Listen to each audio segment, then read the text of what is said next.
Hello, hello, let's try again this time. Can y'all hear me now, chat? And how is my audio level compared to the background music?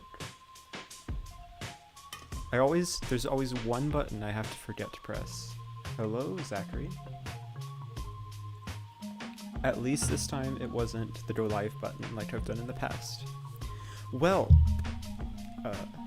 perfect. That is right, music is loud. Alright, I can turn that down a bit for sure.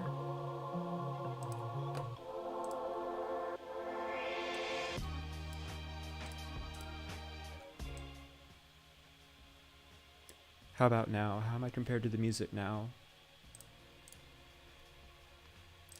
Sorry, I always have issues trying to balance these audio levels. Perfect. Hold on, let me check. Awesome. Okay, so, Worlds coverage is happening right now, and I figured I might as well stream Saturday night so that you don't have to go more than 6 hours without seeing a live game of Flesh and Blood being played. And of course I was just so offended by no one playing Prisma at Worlds that I was like, well, you know what? That's the deck tonight, right? We're gonna say that's the story of what happened here. Jokes aside, sorry about the raid check Wednesday night. Wasn't feeling terribly well, and I wanted to make sure that I could actually be playing my best when I am trying to show off this deck, because it's not very easy to play, and it needs all the help it can get, right? Prism is one of my favorite heroes in the game, though, and I think she's severely underrated right now, actually. Like, I won't sugarcoat this. The Dromai matchup is terrible. It's like a 5 or 10%er, but if you can dodge Dromai, this deck is really good. I think it has game into like most of the top meta decks, specifically because it has just enough space, I feel, for this like really nice switchboard plan. And so that's what I'm going to be playing here today. You can see the list on the screen right now. And so we've got a 60 card main board that's designed to play the Herald aggro plan. Didn't even realize.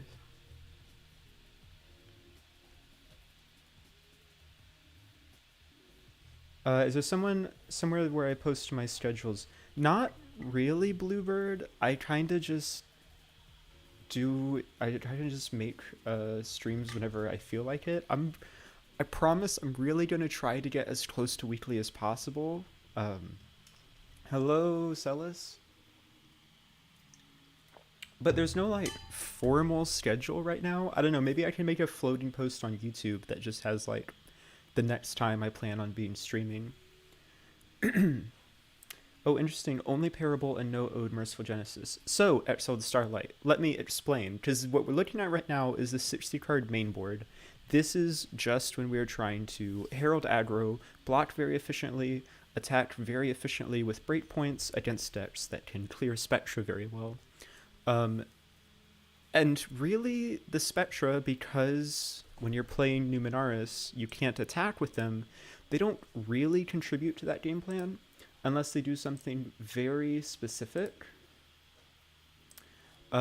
Like Parable of Humility, which is just actually reducing the power of your opponent's attacks, and so it can like be worth legitimate damage, or Passing or Pierce, which directly augment the heralds that you are throwing at your opponent, so they end up making the cut anyways. But what we have in the sideboard is our actual auras, Genesis and Merciful, that you were talking about, which is where we kind of pivot into this Iris switchboard for decks that can't clear Spectra effectively. I have found that like 18 Spectra is right around the cutoff of like the minimum I'm willing to play and still have a respectable Iris plan. So that's exactly what we see here. And really just like trying to balance, minimize the Spectra that we have to play as Herald aggro in order to hit that bar. Passing and Pierce I think are pretty free. Haze Bending and Shimmers add a lot. Hey, welcome Taylor. Genesis is another like mandatory in my mind because it's a 2-for-1 aura. You play Genesis, you get Genesis and a Spectral Shield. And then, so there's like 3 spots left for a Merciful or right now I have Merciful and 2 Parables. These were originally Ode to Wraths, but I was finding that I never really could justify sticking the Ode when I was playing Heralds. Like, the Go Again is very good, obviously. Yeah, running too many 2-block Spectre cards in the main board hurts into the ninjas. I totally agree. That's why I'm not actually playing Haze Bending in the main. And I'm playing just that last blue 3-block, which ends up being a Ninja Chimera. The rate is fine. But I found I never really was wanting to play Ode. It's good if you can high roll it, but Parable, like, is actually worth damage defensively. And it can help stop your opponent's breakpoints. So, like, if I have to play a Spectra, it's fine. Is this list posted? Yes, it's in the description of this video, Joshua. You can click on it and play it on Talishar alongside me right now, actually. And then one more slot. I'm an Iyslander player. I know how much this card is terrible to play against. It's also guaranteed worth a soul because it sends itself to soul. And so that was kind of like how I settled on this aura package. Unfortunately, it doesn't really leave sideboard space for things like, I don't know, poppers, but Prism isn't real, and our plan is to dodge Dromai, so we don't need poppers, it's fine. That's kind of like the general idea behind the list. I do want to say, it's in the thumbnail of this video, this card is quickly becoming one of my favorite cards in Prism. I think it was severely underrated with Prism 1. Like, it's a 2-card 9. That's absurd. It's a 2-card 9, and it has implied value of disrupting your opponent's hand. And I think it was underrated in original Prism just because that deck was so incentivized to play yellows that it had a hard time paying for Phantasmaclasm. But look at this. 28 blues. Because we need a lot of resources for Luminaris. I think, personally, Phantasmaclasm is like one of the headliners of this deck. Cast why Red Rebirth over Ravages? What are the trade-offs you're considering? Excellent question, Bluebird. Yeah, so Rebirth and Ravages are the last 2 Red Heralds I have in this slot. And I actually read Rebirth in for this stream as a test that I want to do, but it's very simple. I liked Phantasmaclasm so much, I want to play more than 3 copies, and Rebirth kind of lets you do that by rebuying copies to put back into your deck. It's that simple. Like, I think that card is that good. We'll see. Rebirth might be underwhelming in practice. I'm not sure. It is kind of a non-bow with New Prism's ability, because this is a single line of text, go into Soul and put a card from Phantasm on top of your deck, and then Prism will trigger, where you can search your deck for a Figment and put it onto the field. So if you want to get a Figment when Rebirth hits, it means that Phantasmaclasm won't be on top of your deck anymore, it'll be somewhere in your deck, but it's still like putting your copy back in, so we'll see. Do I have time today to discuss the MaybeBoard? Yeah, we'll probably do that at the end of the stream, Zachary. I don't want to ramble for too long. I've already been talking for a while just about the theory. And we are ultimately here for gameplay. Why don't we hop over to Talishar and give it some runs? How the MaybeBoard is 51 cards? Yeah, it's a lot. There's a lot of cards that I wish I could fit in this list. But yeah, let's try it out. Run to Talishar, ignore all of my multiple myriad deck lists, and let's make a game. Rebirth can't get Figments back. Yeah, I mean, that's the Rebirth Herald. It just rebuys Phantasm cards. I'm not actually on Avalon or the Rebirth Figment. Dorinthea? Okay. Dory is an interesting one. So you want to go second. But she's an interesting opponent because Heralds and Spectra are both good against her. I think we want to hedge Spectra because if she's on Decimator Axe, you can probably just like block out Heralds a ton. Mage Master Boots are for the Spectra game plan, Sage. So the idea is that you're not really swinging Heralds as as the Spectra plan.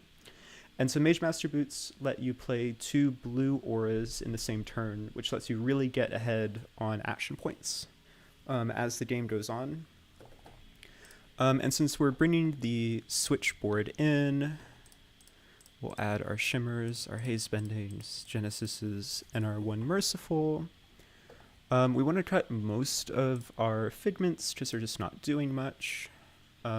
Ravages is a game ender, and protection is auras on demand. And then our last cuts are in the heralds themselves. Plasm I want to leave in just because that card's awesome.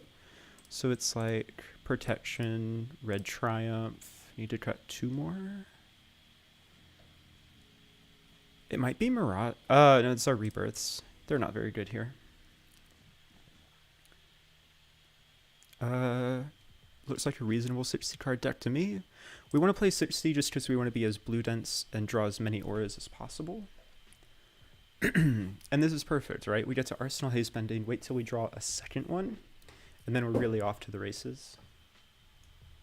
Might have to block with this though if this story is going aggressive.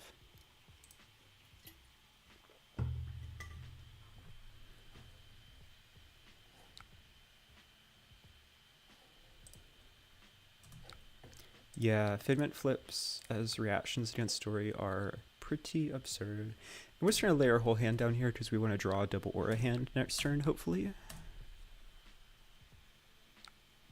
Just like that. Ooh, some premium auras too. Okay, well, we know what we're doing here. Haze Bending with Go again. Into Shimmers. Arsenal Pierce Reality. Good start to this game.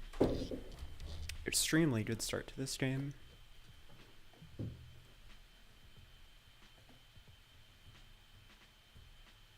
Yeah, I was originally a Prism main as well, Joshua. Actually, fun fact, the first pro quest that I won playing Prism versus none other than Charles Dunn, actually. It was a Prism Starvo matchup back in the Starvo meta. Which is such a weird throwback. Shimmers of Silver was chosen as the target of the attack. Yay. We get a Spectral Shield. So we now have 2 auras that we can swing for 4 Go again.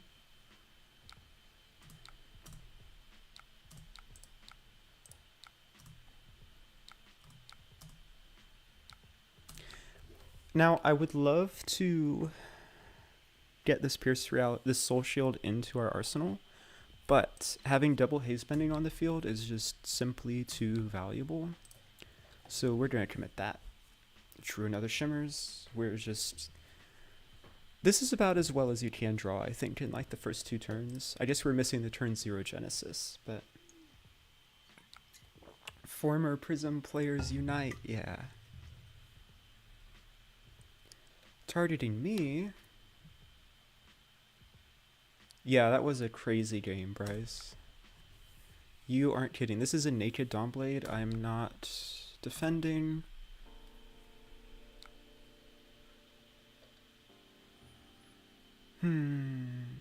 Okay, so opponent has to pop bolters if they want Go again here.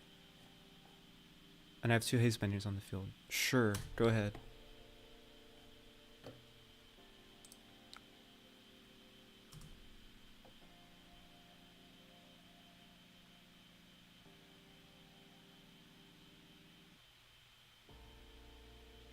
Glad you didn't play Prism for Pro Tour because Dewey was there. Yeah, there are way too many very good Dromai players at high level events. Okay, so we called their bluff and they were like, "You got me," and didn't have Go again? Sure. In that case, we're just gonna swing a bunch. Drop this Arsenal Soul Shield and just be in such command of the game.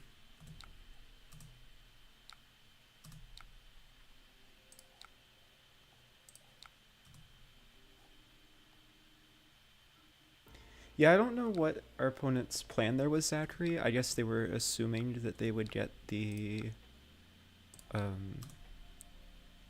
reprise clause. But chat, like, life lesson, don't block Naked Dawnblades if you, like, don't absolutely have to.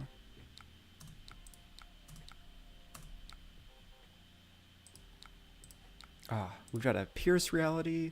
If we draw our Phantasmaclasm, it'll be a 2-card 11. Classic Dory Prism. Okay, so we have a Genesis in hand, we have a blue, and Tunic is up. Haze Bending was chosen as the target. Yeah, Tunic Genesis. Zachary, you saw it as well. Anytime you get to play one of these four-cost auras off of 2 cards, it's just absurd. I think I actually want to install the Parable, because if we don't draw a blue, then we can still just play War Tune for 9. We do draw the blue. We're still just playing War Tune for 9 though, right? Yeah, because we can flip the Angel if it hits.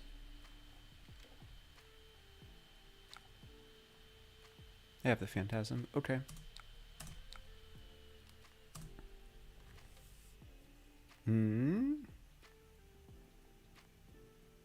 As tempting as this Metamorph is, it's probably correct to just swing a bunch and then drop the passing. Okay. Another Naked Dawnblade at my face. I will not block.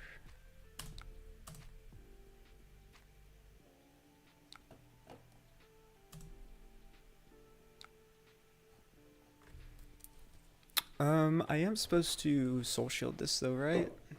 Because it's not from hand. It forces him to spend another react.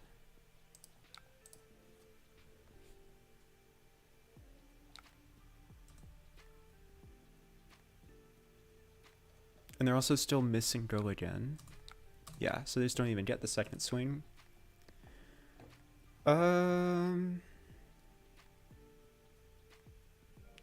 I don't think I need this Genesis, to be honest. I've already got 2 spare cards installed. Yeah, I don't feel compelled. Swing.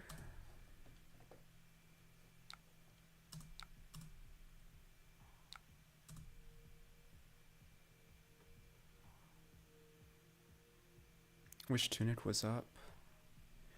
But beggars can't be choosers, and we are not beggars. We are in great control of this game. Here's a 2-card 9. If they pop it, we get another Haze Bending, and then we just never run out of board. Locked out of the game. Hate to see it.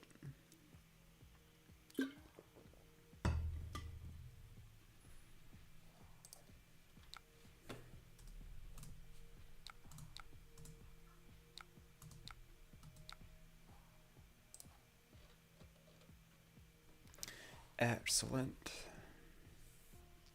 Do I prefer to use Halo defensively or offensively? So in these Spectra matchups, what I prefer, or typically what I do is I get 2 auras on the board, and if they aren't Haze Bending exactly, I'll at some point pop Halo to get the Figment of Protection and start diversifying between Spectra and Spectral Shields. That way so our opponents can't just clear all my Spectra and then I don't have a board state. But if it's Haze Bending and I get a bank of Spectral Shields anyways, then I tend to just sit on Halo, wait until I either need the protection or I'll just save it and get Ravages to kill. But yeah, it largely depends on the matchup.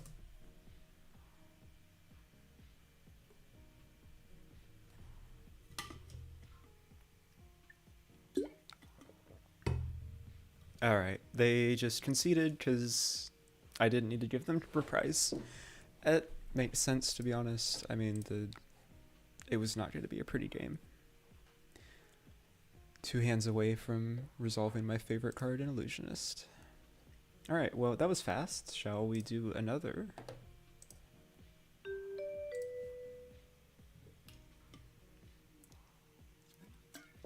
Already a better record than my Teklo stream, by the way. 1-0, 100% win rate. Guys, Prism is solved. Amelia. Alright, I actually have played this before. Retire now, but we have to win the mirror.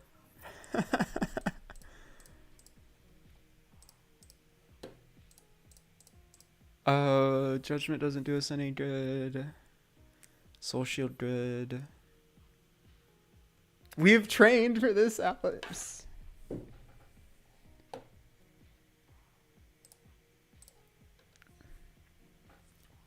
Send a message. Good luck, have fun. I'm trying to remember what we cut additionally.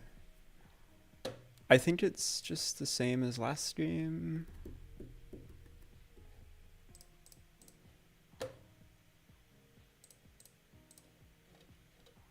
Looks reasonable to me. Pretty excited to see some work on new Prism. Yeah, I'm glad, McQuinn. I spent an unreasonable amount of time on this when she first came out. Figment and Opening Hand, hate that. Vestige combo Prism.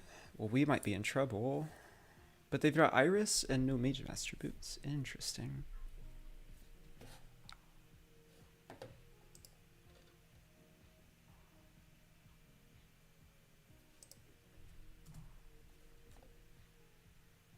Alright, well, we are going to do the thing on our turn 1.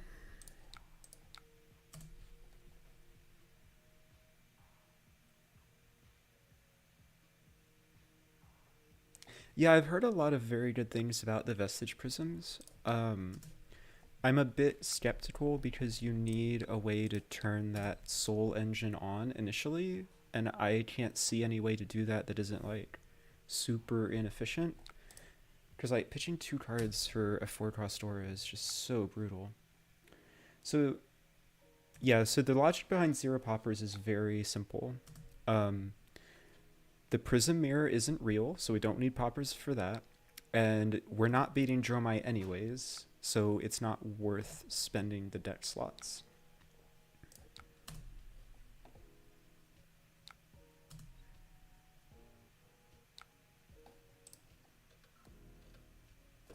Perfect. This hand is exactly what we want out of a double aura turn.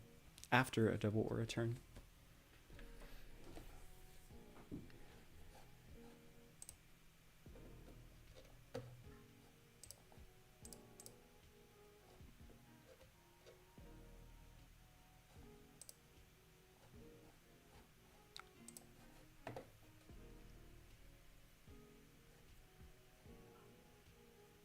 Triumphant Haze Bending makes sense.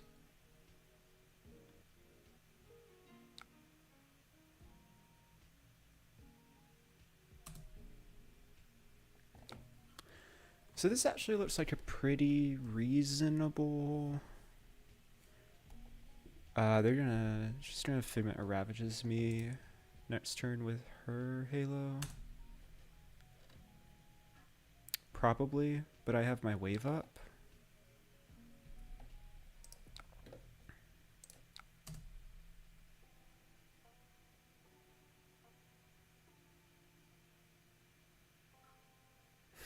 Dromai has this legendary common card called Rake, and then it's just over. You aren't kidding, Starlight.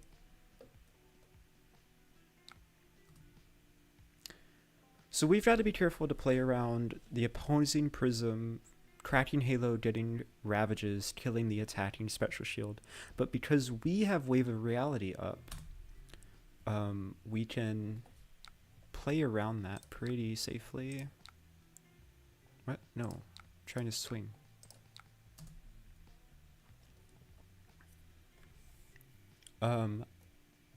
Since we're going to have 2 Spectra on the board here, I also don't hate fetching Figment of Protection with my Halo.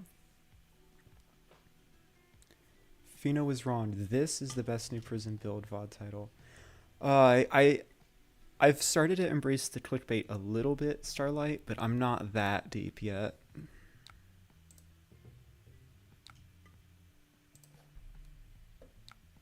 The other reason I don't hate cracking Halo here is because this was an all blue hand that I couldn't spend all of the cards anyways.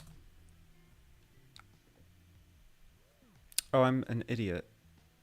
You have to insole something from hand. Alright, well I messed this entire turn up. Okay, let's just IP ourselves for fun then. That one's on me. I do not want to arsenal that card. That one was definitely my fault.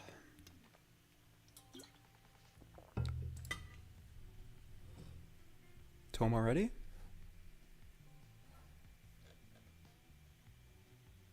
Yeah, I just messed that one up, Bluebird. There's their special shield to attack my special shield. There is the tome. I thought I had a very cutting play, but I messed things up a bit. It's okay. Okay, so they need exactly Ode to Wrath. Their combo is good, but I still have 2 Spectra on the board.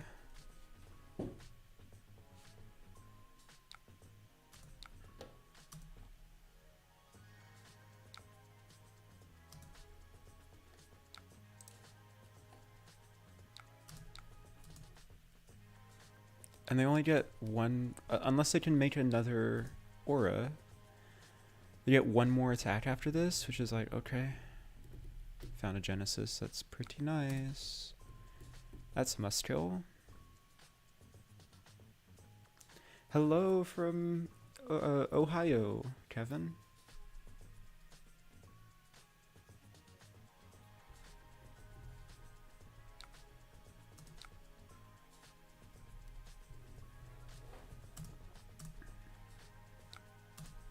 Say no bots here.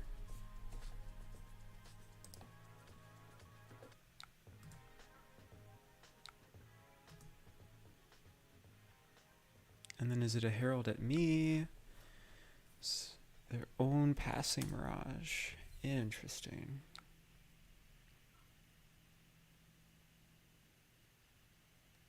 Okay.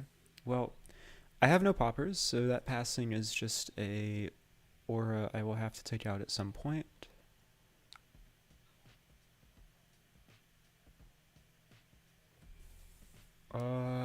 Would like to attack here first. All that for a drop of blood. We say drop of blood, but it was a double aura hand, which is respectable, of course. I'm just mad at myself that I goofed that Heart of Findle last turn.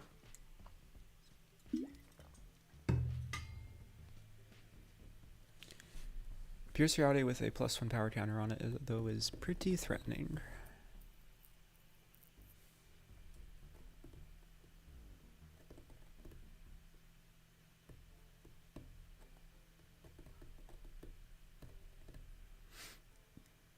Mage Master Boots does that, but with less steps. You are correct, Alex.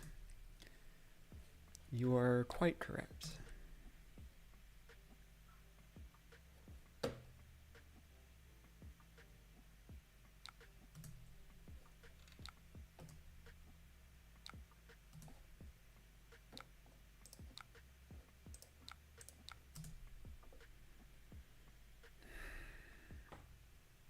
There's a world where we're supposed to arsenal this Pierce Reality, but we've seen 0 yellow Spectra yet, and we have Tunic up.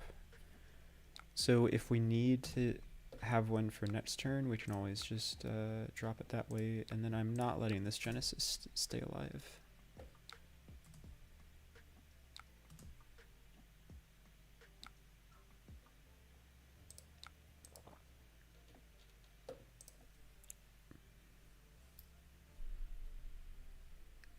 Killing the shimmers over the pierce is interesting. Okay, so they pitched their Figment of Ravages already. They have shuffled, but they have no Halo, so they have to literally have Figment of Ravages in hand in order to kill an attacking Spectral Shield. I like those odds. Woo, Orphan Ice Wizard chat. Welcome, Vishra. Yeah, we're about to be orphans for sure, and it makes me so sad. But this Passing Mirage doesn't really do anything because I have actual factual 0 poppers. So I'm tempted to leave it alive and play the second Pierce reality for me. There's definitely like, that's the diverging choices this turn. Is play my own Pierce reality or kill the Passing Mirage.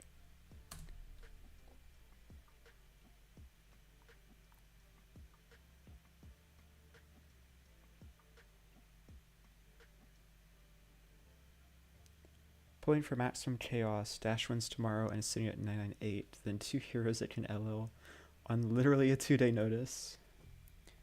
Anything spicy in this list is in the thumbnail, but I personally, I'm really high on Phantasmaclasm. ALS, okay. How much do I care about ALS?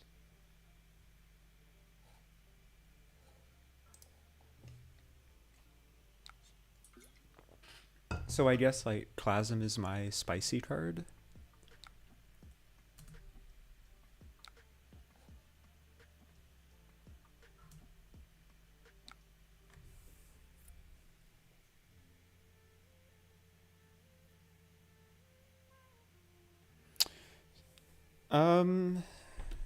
V-Click was a very good card for the majority of Magic's history, so you're not opposed to Phantasmaclasm. Yeah, you get me, you get me. Where's Figment that gives action points? God, I wish. Yeah, so I see a couple of options here. I'm kind of stranded with cards in hand. I can Halo and Soul this, go get my Figment of Protection. Redraw, be able to swing my Spectral Shield into the ALS no matter what. I don't hate it. It's not good, but I don't hate it. Also puts Heart back in the middle of the deck, but we're so up on life. Yeah, I think this is fine. And I actually bothered to have the Herald this time. Yeah, we'll grab Figment of Protection. Get to Arsenal and Metamorph with Tunic up. Sounds excellent to me.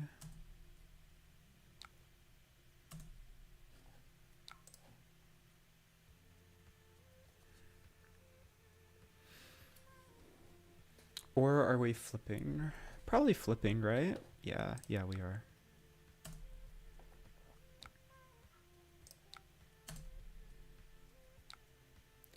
Because the opposing Prism is now left with a dilemma. Do you kill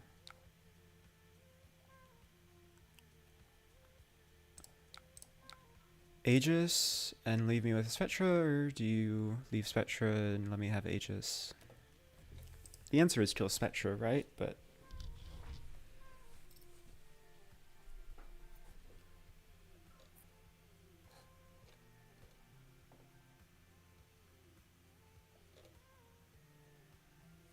Aegis Drain killed without any attack value is sad. What do you mean, Zachary?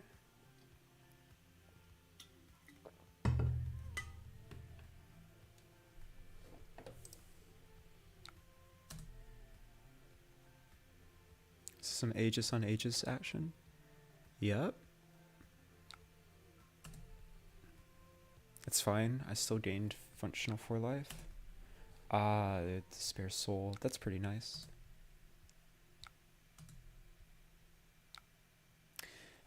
Yeah, I mean, the Aegis attack trigger is good, for sure, but it's not like the end of the world if I miss it.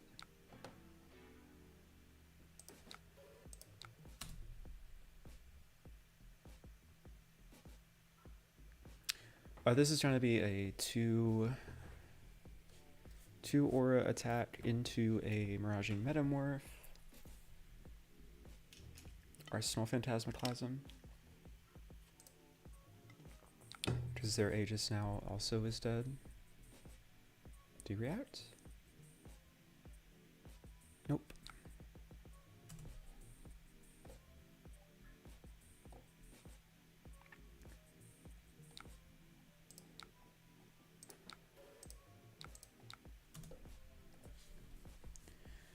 Metamorph maybe is supposed to kill their passing Mirage here though. Probably so.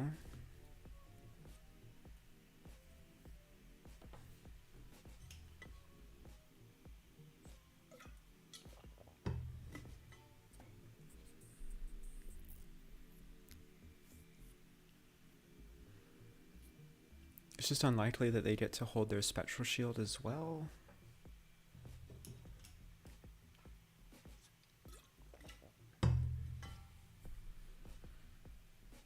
This is pretty funny, I think, that we ended up playing the Prism Mirror when this deck is underrepresented to begin with.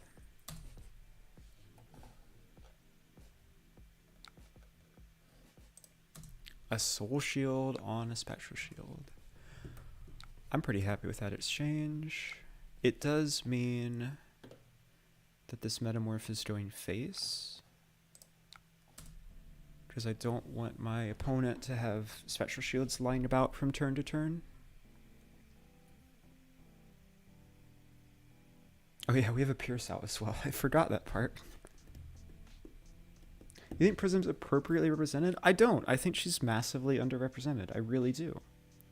Even with Dromai like being an awful matchup, look at how many Dromais were in like the top 32 of Worlds this year.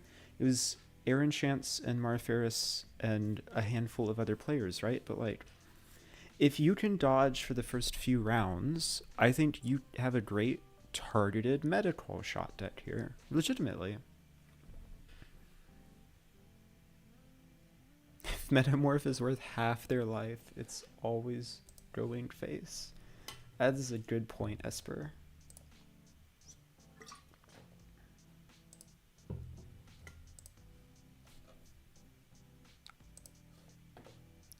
Giving me the Phantasm on Metamorph. Love to see it. I'll take another Spectra.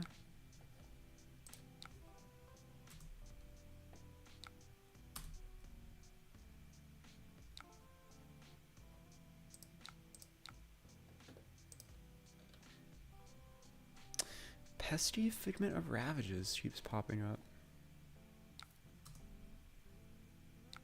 Killing my Pierce. Can't do anything about that.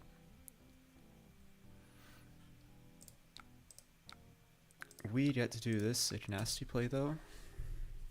Clasm, not for 13, just for 11. Is Prism Bravo? What do you mean by that, Esper? Sorry, I think chat's lagging a bit for me. Pulverize who?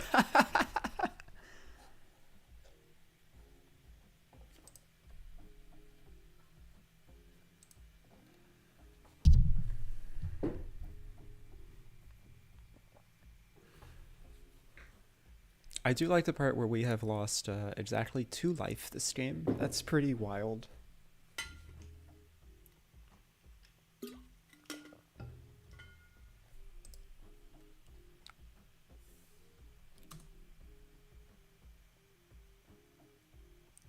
Cosm for 13 would be, I think, better than most Guardian impersonations. It smells like a Soul Shield.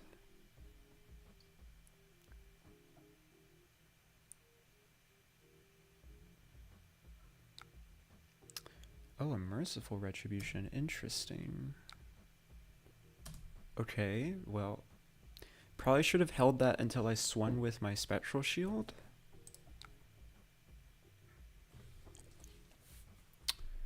But, that's okay.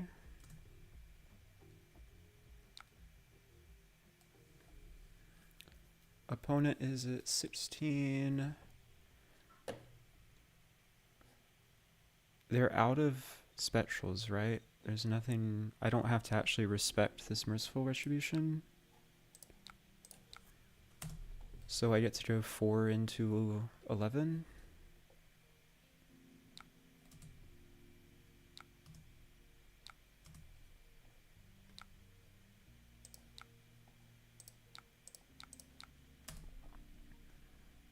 I cycle their last card in hand no matter what. It's mandatory. Show me the Celestial Cataclysm ripped off the top. Nope.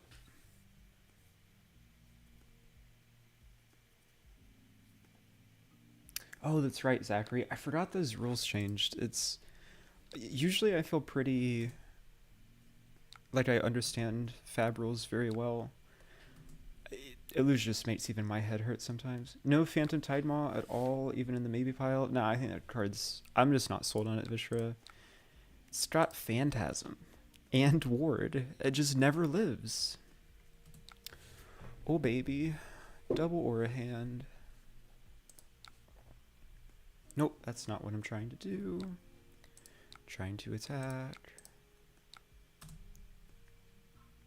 It having Phantasm is... extremely bad. Also, I'm opponent's slow enough, I'm just not attacking this Merciful. I'm not turning their Vestige on for them.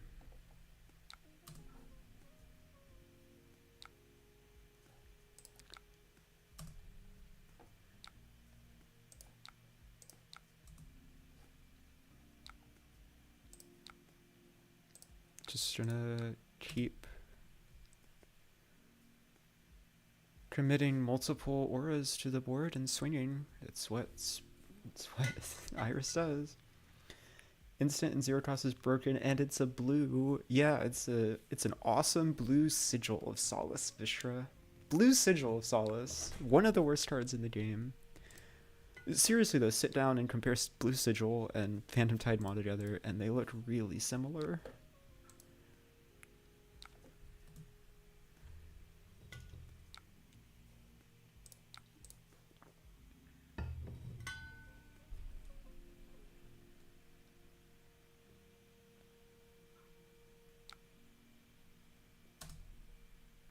One of them can attack for 4, though. That's true. That's true. Technically true.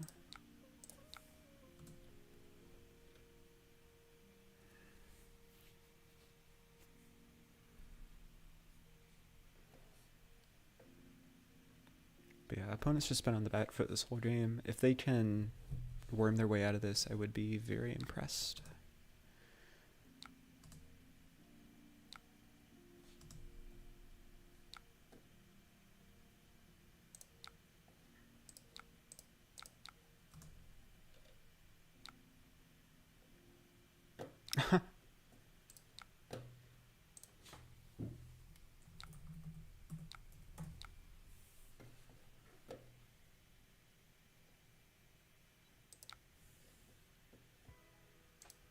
I think that opening hand killed me.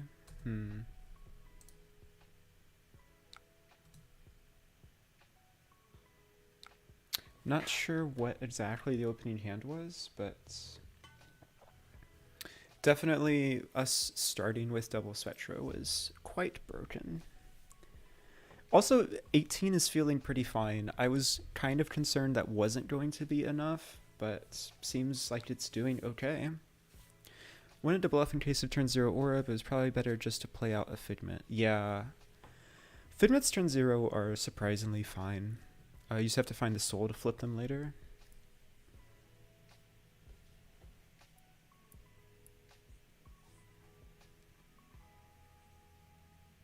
A lot of chat to catch up on.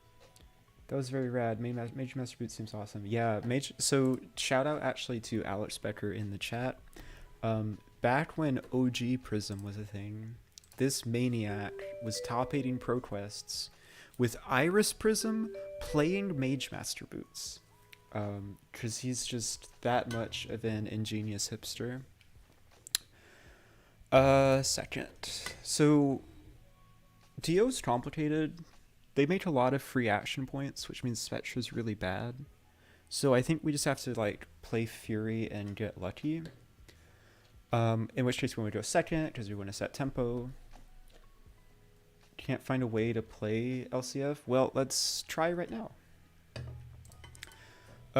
Dio specifically, do we want Judgment? No, the only thing this is relevant for is flipping an item down when there's a heist incoming, but that's not something that we're going to be doing here. So we're just playing the default Lumi 60, or Numi, because it's the new Luminaris, as I like to say. Been having fun with Soraya and Blitz. Oh, this hand's atrocious. Ugh. Ew. No. Yeah, I think Invoke Soraya very much could be a thing. Perfect. Thank you for attacking this opponent. GG. Yeah, Major Master Boots is, I guess, some of the secret spice. It is very good, in my opinion. We're going to burn the sink below.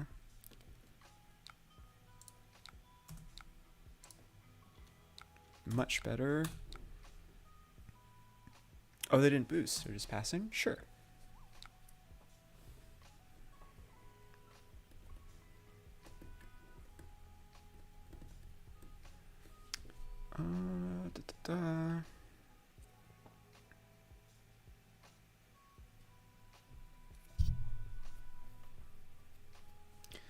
So it's probably just Triumph here. Hey, welcome, Syndra.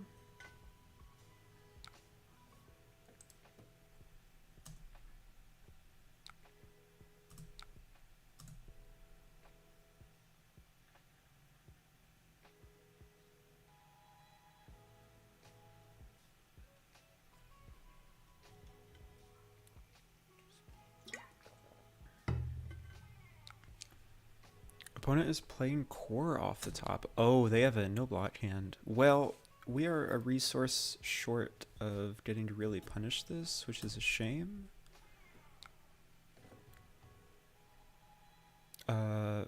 There's no super real point in giving go again because we don't have resources to swing the second protection. So this is like, if it hits transform, but one more blue would have been great. Yeah, if we had one more blue, this hand would have been throw 14, threaten 2 figments. I'm just gonna grab Ravages for guaranteed 1 damage, ping them, flip it, arsenal this protection, and be in a good spot for next turn. Perfect. Their core triggers. Curious about trying new Prism for a bit, so timing is good. Awesome, yeah. Here is a 2-power attack. I'll give you my 2 block.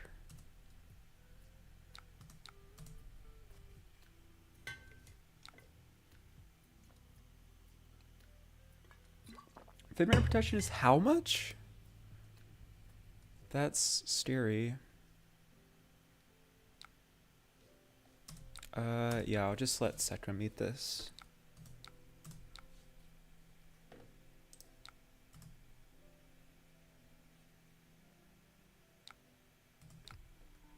Okay. Here's 2 cards. They both do the same thing. Do I care about blocking this? I don't think so, because we have a guaranteed protection into Ravages next turn.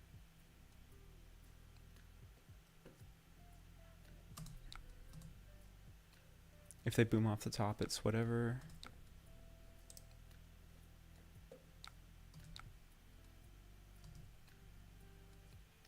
Two copies of Marvel Air Edition? Jeez.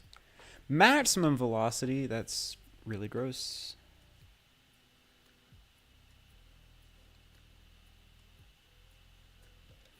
Alright, let's do some quick math. This is a 2-card 7, so can we get...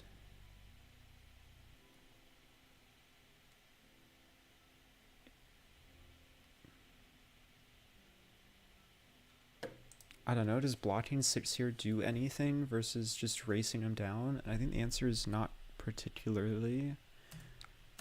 We just have such massive on-hit value. Definitely behind in this game, though. Let's start with the good stuff. Hold on. We should start with the bad stuff. Should definitely start with the bad stuff. Is a Popper a blowout? We've got Phantasmal Footsteps. Remember, we're not playing Mage Masters, Alex.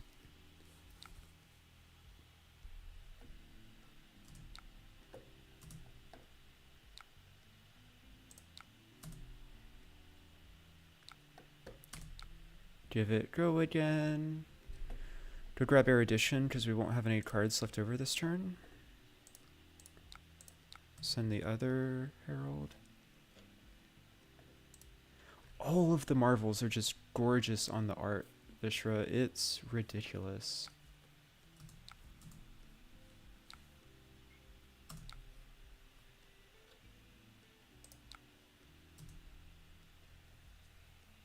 Okay. Card's not great to Arsenal, but it's not awful. Okay, well, this is a hand. Is that a boom off the top? Yeah, it is. Good thing we have a bunch of D-reacts sitting on the board. Damn it, Ray, I just saw the name for this deck. Now you're required to stand up. You're welcome, Vishra. I thought that was a really clever, that was a really clever joke. I'm glad people are getting the joke. It just fits so well. Like, this is Prism's actual sophomore version, and some people are saying it's a slump, but what if it's the comeback of the year?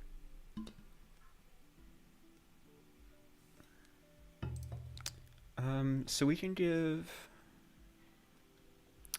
So our ideal here is Clasm holding a blue, so we're not doing anything with this Metamorph. So we can give 3+1 shield here.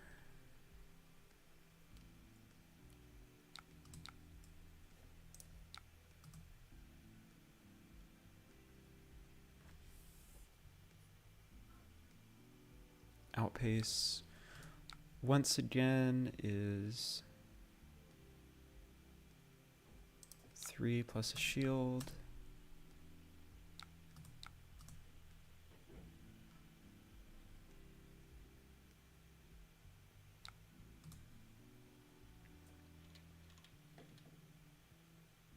I messed up. I should have held the Miraging as my last card in hand because I can send it off Tunic next turn.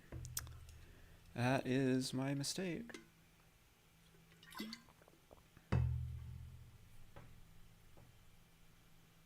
Yeah, that's a really big misplay from me, honestly.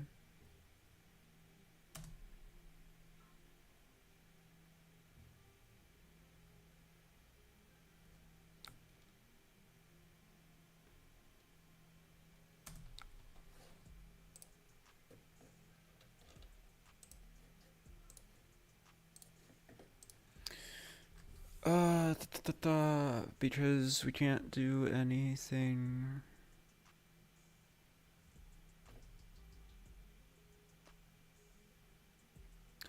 Alright, this is like beyond suboptimal play, but I'm not gonna IP myself this turn.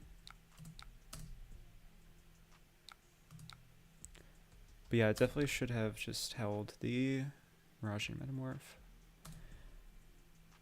and assumed that that would be our only card in hand. And now the AP spam. Vishra, please do that. I would love that so much. Ooh, yay. 2 for 5. This is a bit underwhelming for sure, but this was a free card, so it's kind of like a 0 for 5 with this one card in our hand.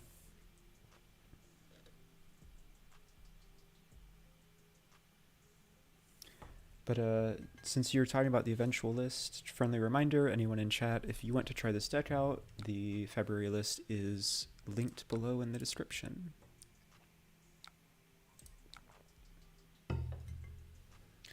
I actually don't want to tutor this Figment, because I want to Halo for it later. Take some free soul for a protection later.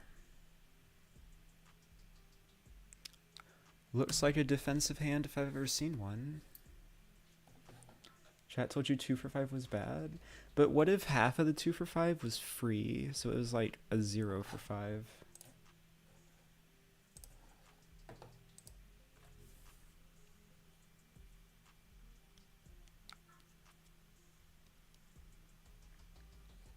This looks like an excellent time to pop my Halo, actually. This is going to come in for 5. We can pop it down to 4 with Triumph, and survive this red boom, which we have seen all 3 at this point.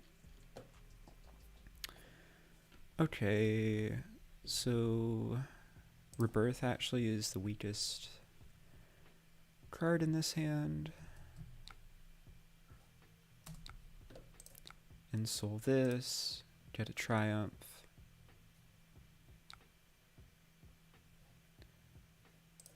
Flip it.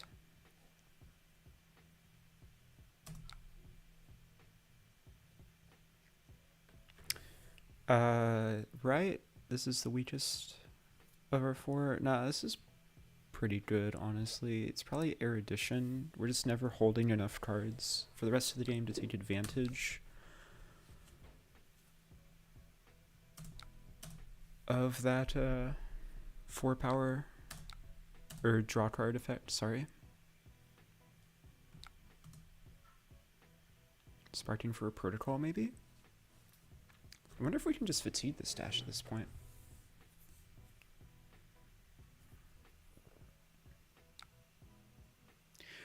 Hey, that's disgusting. But Prism shenanigans.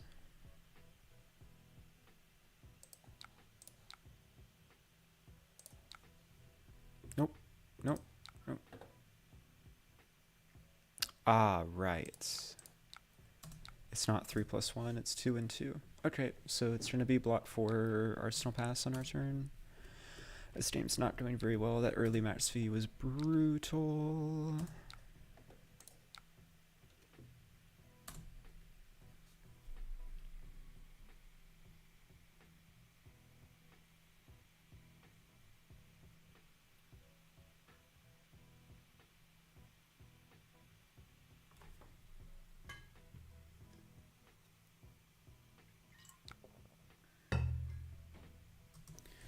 So many grenades.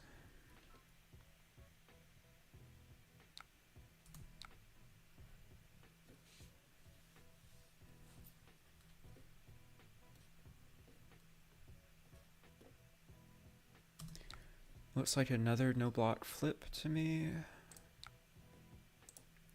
But this time we will have one floating to footsteps on a different 4 power breakpoint. I don't know. I don't think we're going to have the spare soul for either of these, so I'm not convinced it really matters.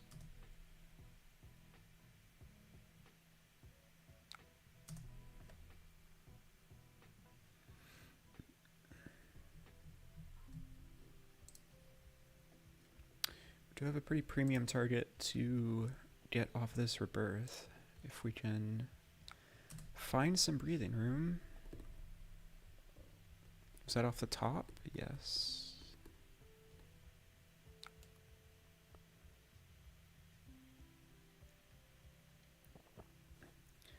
Can't defend with equipment. Well, that's okay, because I didn't want to anyways. Like this? Is it blue layways? That's an interesting inclusion.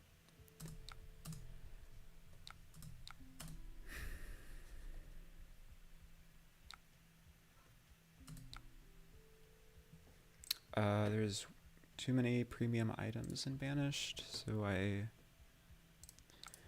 wish I hadn't blocked with Tunic earlier in this game.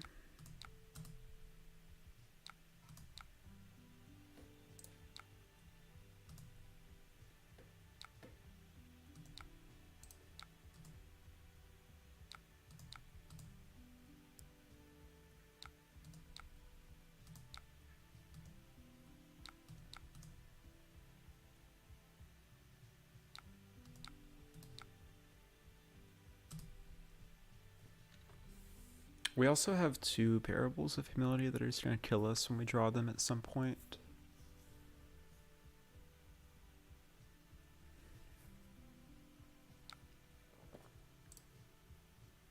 Blue Batter Protocol from hand is not the best start for this Dio, though. If they don't crank, they're in for... Oh, yeah. Okay. Well, now we've got some breathing room. They are playing High Octane. We've seen at least one resolved so far, because it was very good. It shot us in the face a bunch. They haven't boosted any others, though. Alright, well, we can threaten their life total now, which is fun.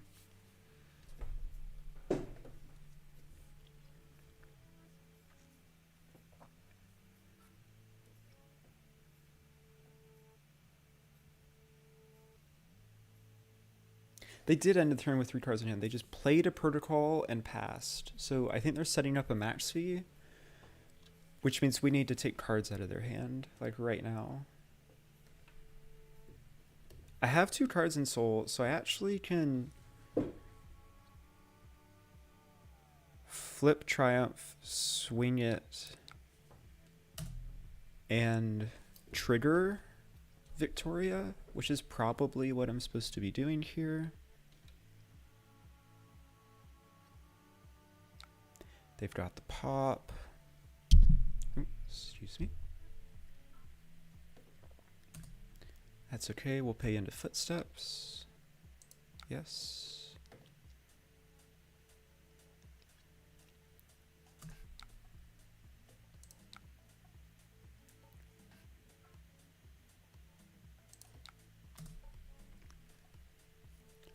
And then Arsenal this Rebirth to try to rebuy a Clasm, probably. And we will take the on attack here.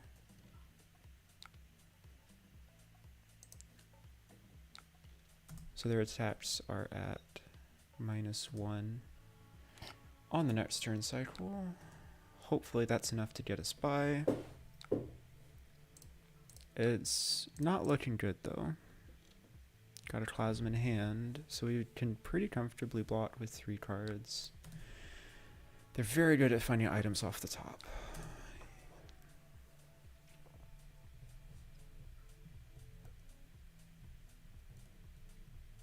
Like, very good at finding items off the top. It's okay, we got this.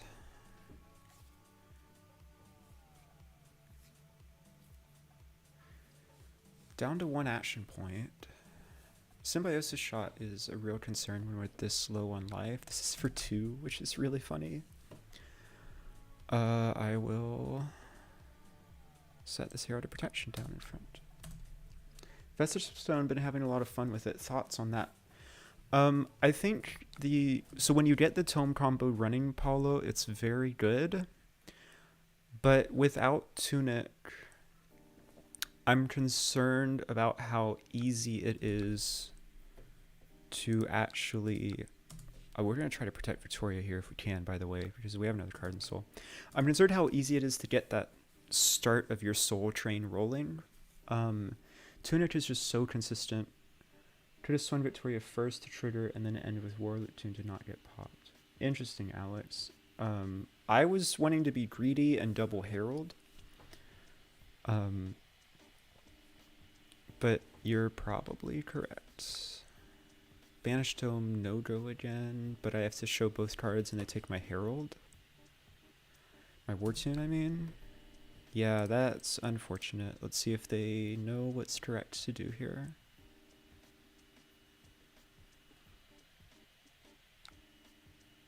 They chose wrong!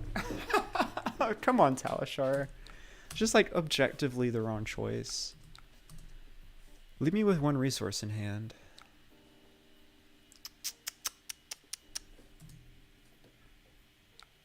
Okay, these both go away next turn.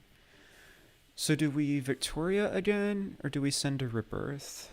We probably are just supposed to Victoria again, right? It's worth so much damage.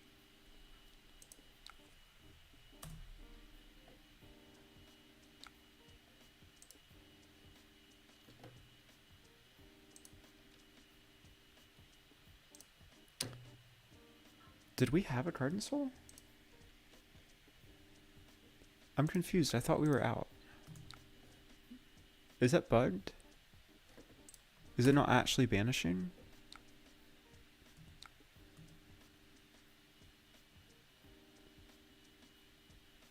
I don't think it's actually banned. Okay, well, we definitely can't do that again. I think we just cheated on accident. Hey, Oot.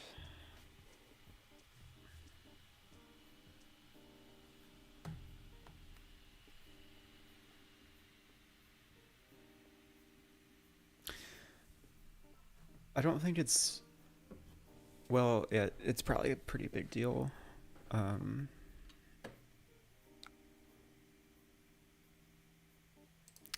They had a brick hand as well. Well, in that case, we block 6, and we go Angel into Rebirth next turn.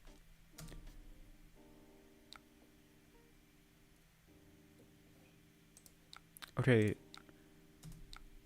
I'm positive we shouldn't have any cards in Soul at this point. I think luckily last time it wouldn't affect anything, because they blocked 6 in their payload anyways.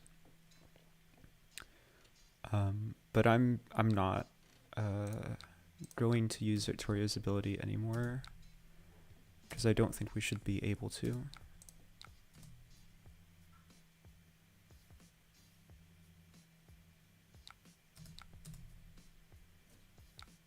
No other block cards in hand? Oh my gosh. Something Luminaris Celestial Fury is bad. It did seem like there were some severe brick hands that came from the dash. But we got there. We were, what, 3-0 on stream?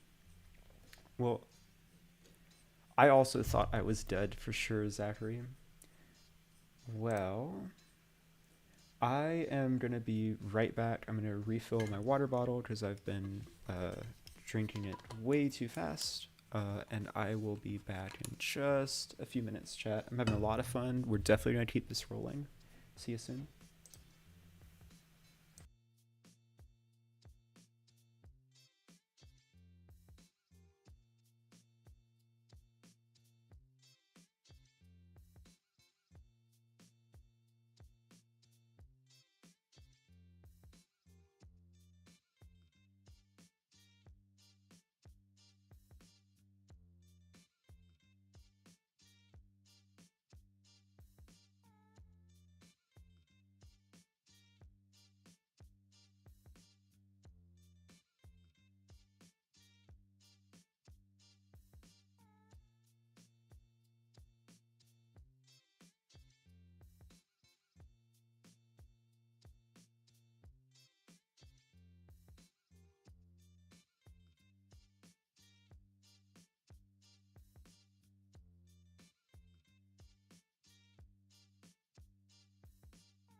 Okay, 1-3-0 down, another 3-0 to go. Why not? What did I miss in chat? There were for sure a lot of 2 to 3 item hands in there, but they also were like just finding them on the top every turn. They played what, 3 boom grenades off the top, so I don't feel terribly bad for them. They definitely threw that game though when they didn't yoink the blue, they yoinked the red because it just meant I had resources to do things on my turn. But also, I threw the game when I messed up and had to give Tunic up really early and turned my War Tunes off for the rest of the game, so... This deck's really hard, if that isn't clear by now. Prism for sure has that fun factor. If I have one complaint with this deck, it's the shuffling. I'm really not a fan of shuffling. pitch stacking is like my favorite thing to do, but it happens like 4 times per game, and I think the juice is worth the squeeze for sure.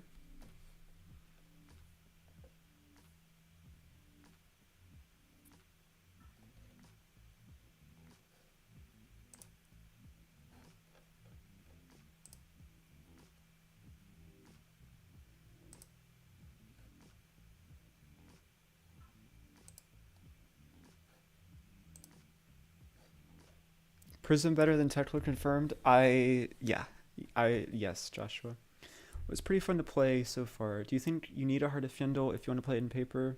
Nah, probably not, Zachary. Like, Heart's good, but it also is a no block that you can't arsenal, and that literally came up in our second game today. Like, if that was a blue Herald, I could have just arsenaled it, and it would have been fine. I think it's like a nice to have. If I don't own a heart actually. I borrow one from a friend, and if I didn't have access to that, I just wouldn't play it, and it would be fine. Just throw another blue block 3 in there. Shuffling seems like something meant for aggro decks. How can you play it more aggro so that shuffling isn't super impactful? I mean, I think that the Herald plan is like relatively aggressive slanted chase, and so it's still like, it's not, in terms of pitch stacking wise, negatively impacted by the shuffling. I just personally dislike it.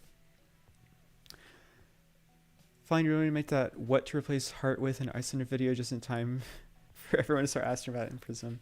I think that video is not happening at this point, Bluebird, just because like Iyslander's essentially dead. And so telling people that are getting into the hero now what to not play and what to play in her is just like, is that actually useful for anyone at this point? I will say I have started writing the script for, God, this is gonna make me so sad to say. I've started writing the script for my last Iyslander video, which is tentatively titled The Complete History of Iyslander. And I'm starting laid out sort of in a timeline, but mostly from like a storytelling perspective of the different eras of metas and builds of her in CC and Blitz, starting from when her spoiler video in Everfest was announced. And I am extremely excited for that. It's definitely the most ambitious piece of content I'll have ever made. It probably will not reach the levels I hope for in my head because I'm bad at editing, but I think it's going to be something really special. And I hope that y'all will enjoy it. But that's a future thing. Definitely she's not LLing this weekend. Surely you make LO format video on Iyslander one day though. Of course, Zachary, yeah. We will be trying to break Iyslander in LO format. Bravo. Okay, well, we definitely play the Iris plan.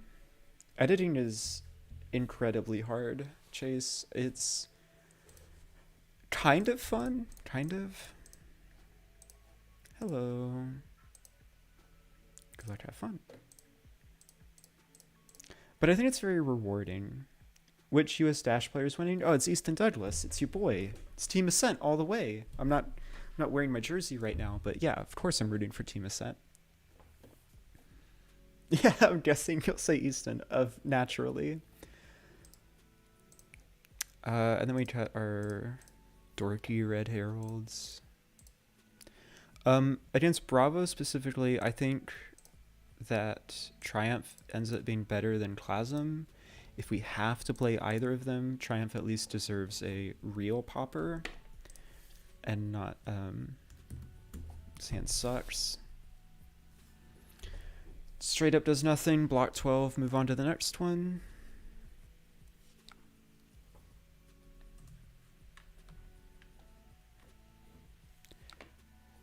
Distrusting. The only attacks that may play or activate are attacks with base power greater than the damage dealt this way. Let me think. 3, 4, 5. So I can throw Metamorph next turn.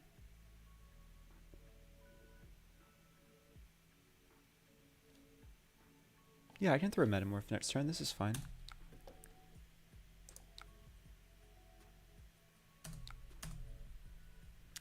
This is a spicy turn 0 though. Played him in the PQ. He won in Denver last month. Probably the hardest I've been clapped in a sanctioned fab game before. Yeah, he is, to say he's a very good player is an understatement. Oh, we're starting so behind. Okay, so I can only do things that are 7 power or greater. Well, coincidentally, this is 7 power or greater.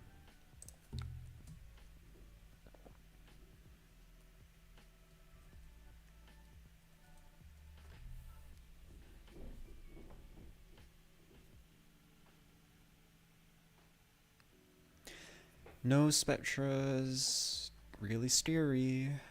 I do think we're just supposed to throw this Warting Herald in Arsenal because it will demand a card from our opponent at some point later in the game.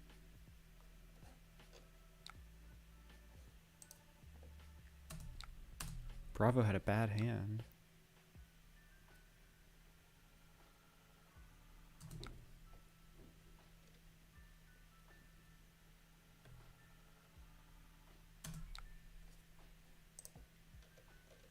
Okay, here we go. Here's a nice double aura hand. This is a very good double aura hand, actually. You can have my arsenal. I don't care.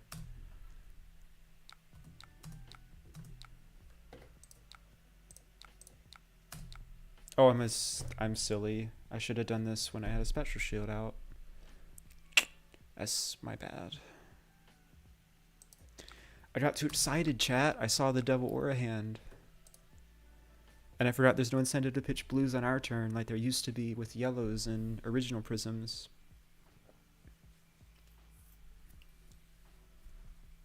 I think the dashes both have favored brackets, but anything can happen. That is true, Vishra.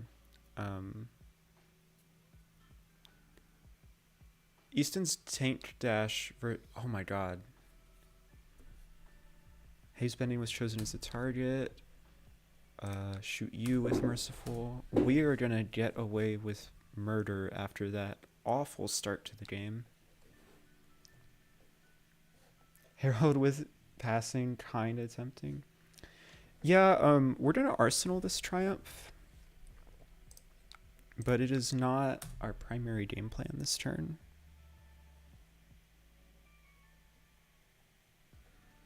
For starting 19 life down, I don't hate where we are though.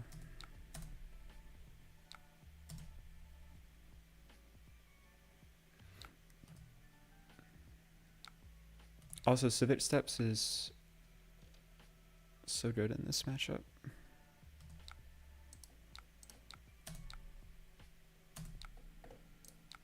Because our auras already have go again, and it doesn't matter if our heralds have go again, because we just die. They get pops, right? And then they don't have go again. This is a very nasty combo though. Bravo has to respect it.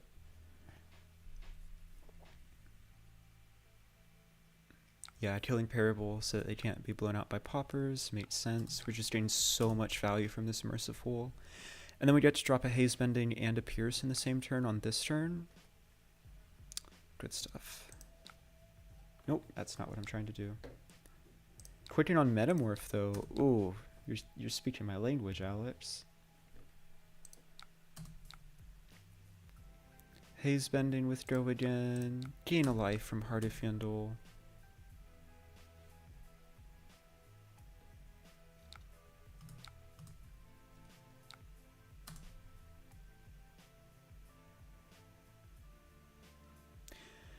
So right about now is when I'm going to look for a good window to pop Halo.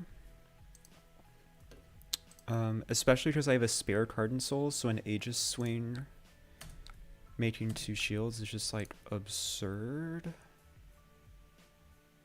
That's not what I meant when I was talking about putting Figment of Protection on the battlefield, but I appreciate your enthusiasm, deck.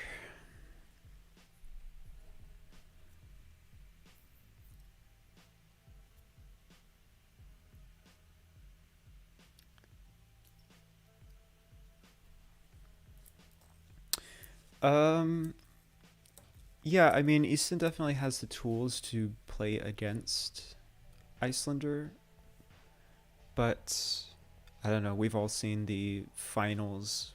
What was that? Calling Indianapolis finals of Fatigue Oldham versus Hamilton. Like sometimes the Iyslander can just absolutely roll it.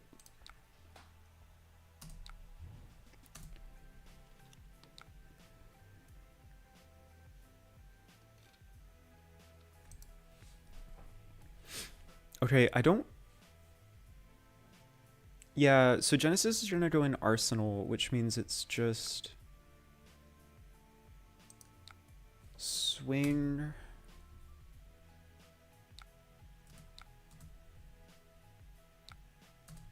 This probably has a lot of D-reacts for Prism. Interesting. It just makes sense. I'm attacking it for power a lot.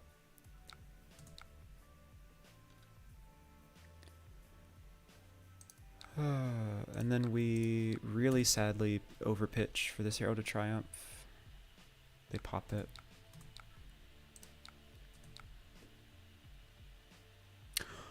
Herald and Soul. That's right. I forgot.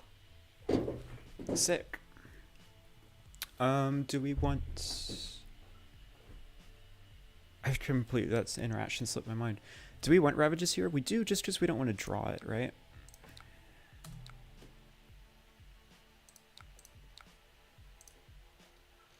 Now this is a hand. That's a shame, because if Protection was in the deck at that point, it would have snapped it in a heartbeat. Had 3 Spectral Shields and 2 auras on the field. We gotta find... Like, we have a Genesis, right? But we gotta find another aura pretty fast. Things are getting scary. Last week in Pittsburgh, game should have been locked when Rose drew triple red hands. Not impossible, just a massive hole from the decklist perspective. Yeah, that makes sense, Fishra.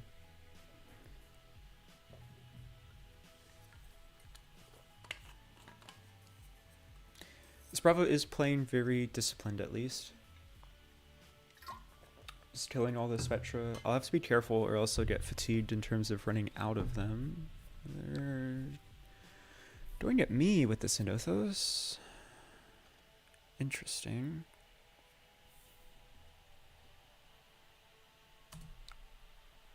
I'm gonna say no blocks. Are there any reactions? Doesn't smell like a pummel. So I get to Soul Shield.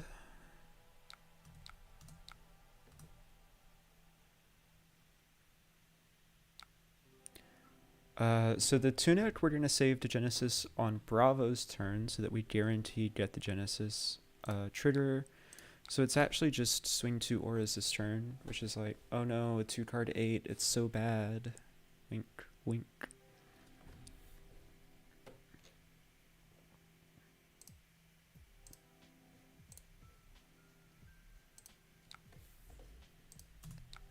Whenever the Bravo starts blocking, you know you're in a good spot.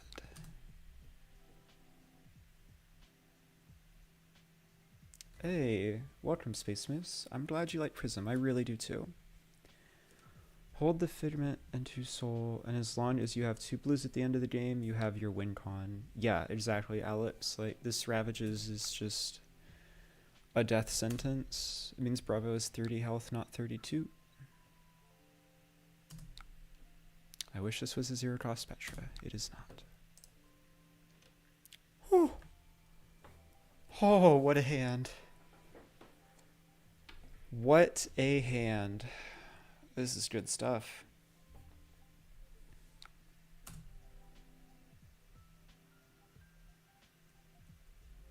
And they're choosing to target me here? Do you not understand how bad this is for you, Bravo? I don't care if I take a bunch off of a pummel.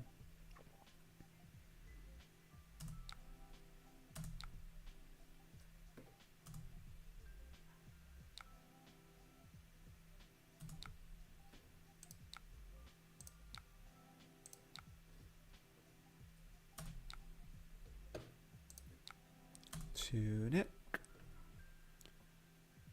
Genesis.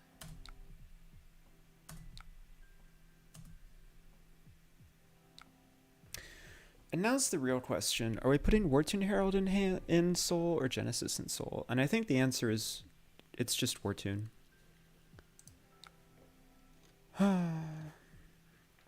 Pricey swinging noses me and not hitting auras. I am as well, Syndra, but also, like, I am limited on how many I can play in a turn.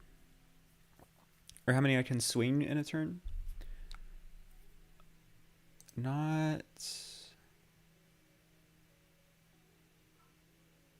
Do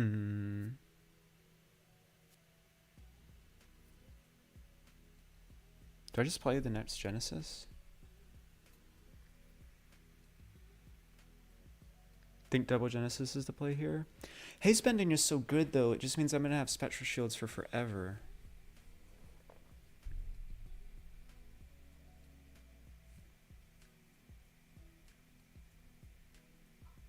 Nah, you're right. You're right. You're right. Pass.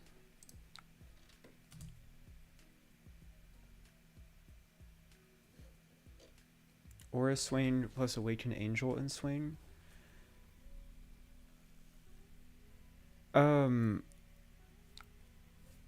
Yeah, that also is a pretty good line pres. Thought about Sing's Worldless, by the way. Triple red Arch Incarceration, triple red Sigillus Laws, no yellow Aetherized Fane. I don't think it's incorrectly recorded. I think that's legitimately what he was playing.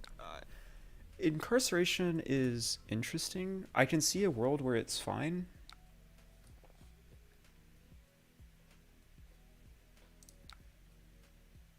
Okay, so we ensouled a Wartune Herald and we got a Wartune Herald.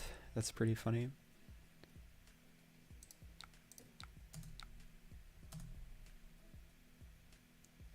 Careful, don't run out of cards with double Genesis turn. Yeah, decking yourself is a strange consideration, but it is a consideration. Bravo has exactly 10 cards in the yard. I don't need to commit this Shimmers. I already have a million things on the board. So I think we're just swinging a bunch this turn.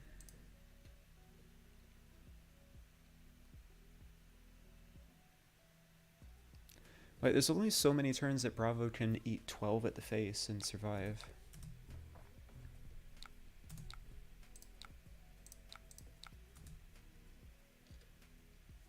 I also don't have any Phantasm Insulation, so swinging the Wartune Herald there isn't that good.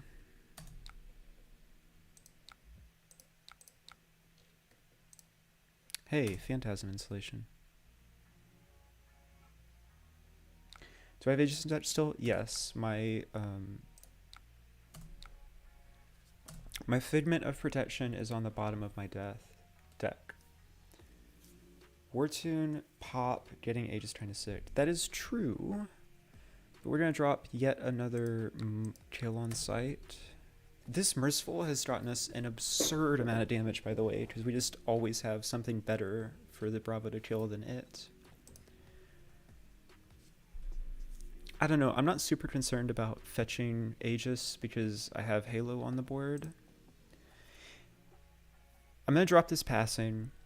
If they kill it and we don't have any super high value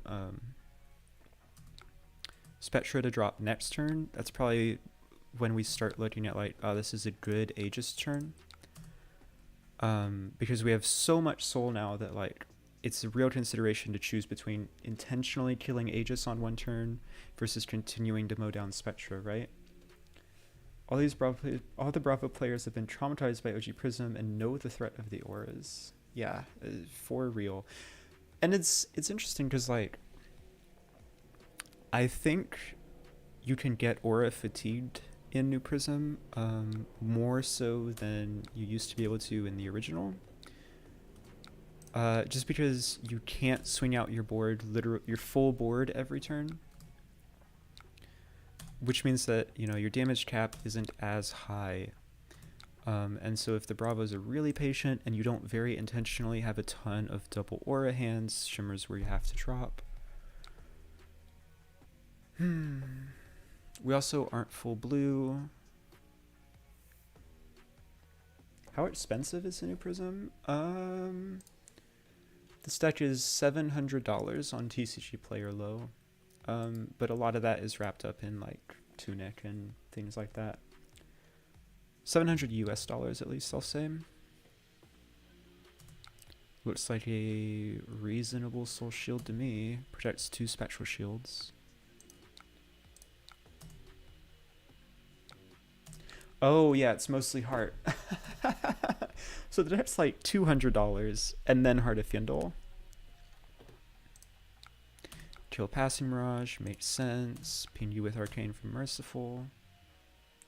Any easy substitute for the heart? Phantasmal Haze, or your favorite blue 3-block illusionist card that does anything in like a matchup.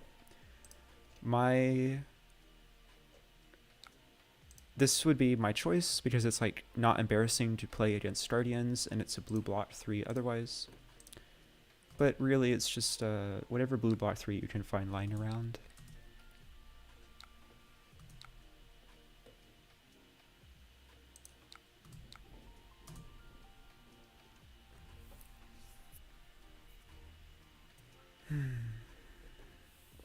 Bravo coming in with the dominate. This might get scary.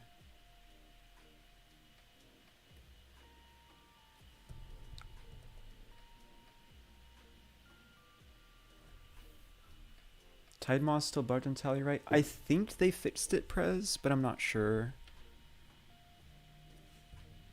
Okay, so I have to fetch Aegis here to not discard 2 cards.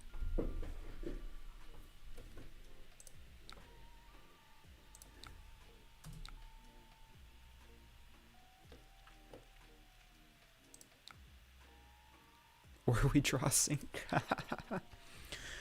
Okay, so Sync is 4, 5, 6, 4, 5, 6, 7.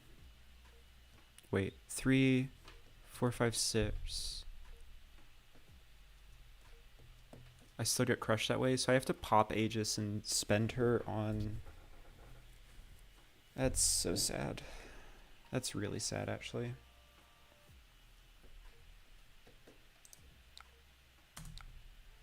Oh no, I don't have to pop Aegis. I can do Ravages. Oh, excellent.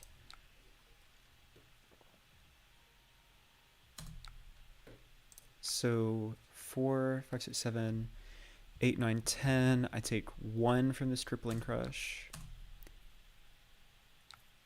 And then on my turn,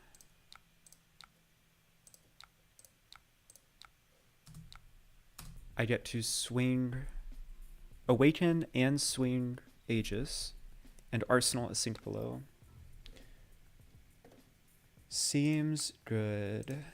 This is exactly what we were waiting for.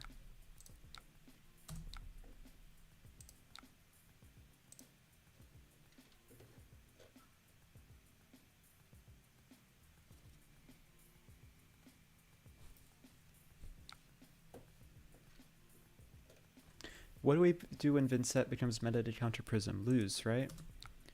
I have no idea, Vishra. I haven't tested it at all. Alright, now I would argue we are sitting pretty. Can we fatigue Vin? Interesting. Swinging Crippling and taking more damage than your opponent. When you put it like that, Celis. Oh, remember how we just put a Sync below in our arsenal? What? No. We've got the back-to-back Crippling Tom? Well, that's unfortunate. Okay. 4, 5, 6, 7, 8, 9, 10, 11. We actually we perfect block it.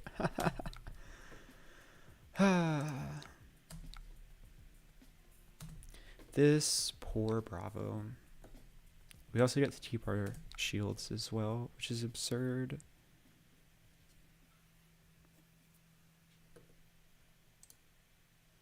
Perfect.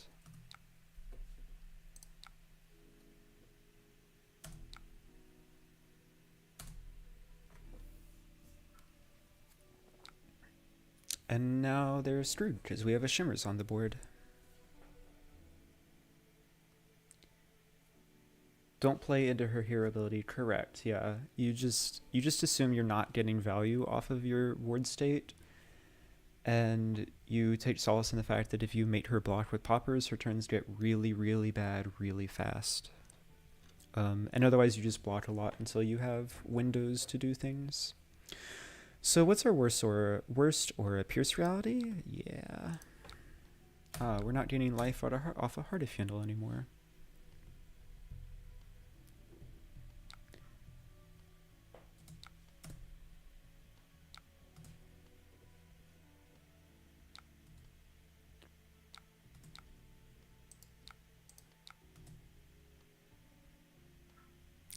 Three Spectra on the board and arsenaling a Genesis. I think we are in good shape.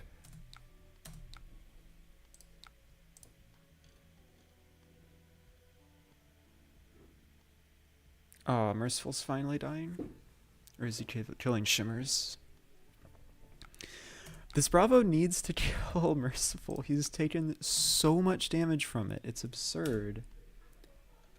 Crazy Tech is running one Merciful. Yeah, it's wild how much value we got out of it this game. It feels atypical.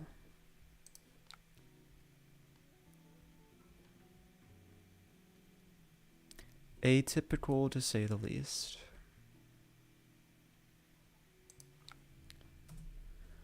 So are we dropping this passing?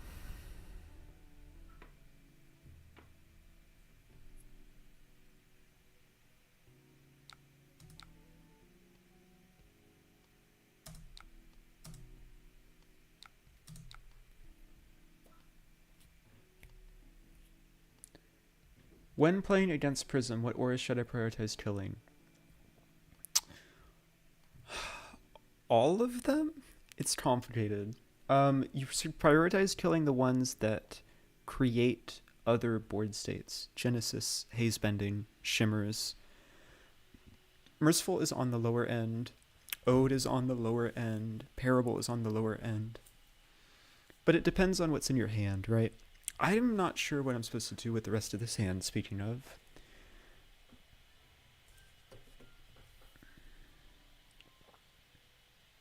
Actually, maybe the answer is dropping the Genesis and arsenaling the Herald of Triumph. Yeah, I don't hate that. I'll arsenal the War Tune because I can send it off a Tunic next turn.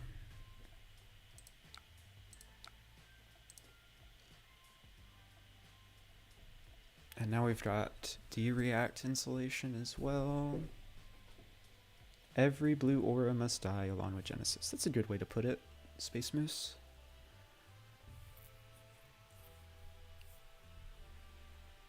Killing Genesis? Can't be swinging at me.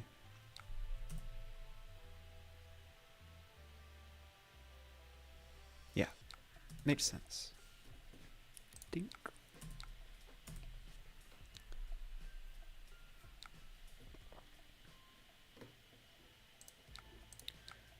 Attack for... Huh? Why did Merciful deal one arcane there?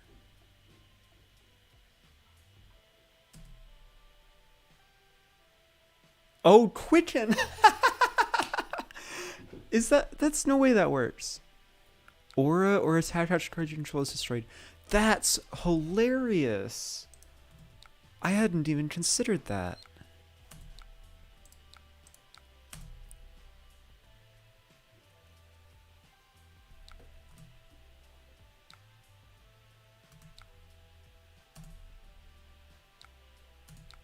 Okay, so he's actually out of armor at this point.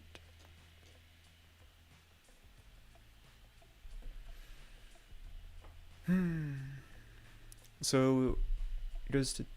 Yeah, so we're just actually supposed to not arsenal any D-reacts and just swing here. He's like actually dead to Merciful now. Yeah, exactly. War Tune's GG. I got there. It took me a second.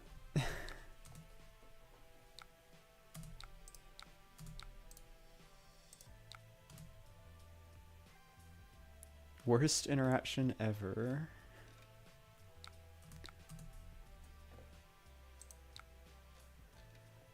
Worst interaction ever, LMAO, is just like Prism the deck. That's the funny part. 4-0, incredible. As like I said, what did I say at the start of the stream? Dodge Dromai and the deck is good. Bravo can def fatigue this matchup, just super boring. Yeah, it's definitely like the burden is on the Prism to intentionally double aura and sneak in damage when they can, right? Like if that Merciful dies earlier in the game, it's probably pretty different. I got silly amounts of value off of it. Ninja matchup is hard too. Yeah. Don't worry about that part. You're gonna summon a Fi unto me now just by mentioning it in chat.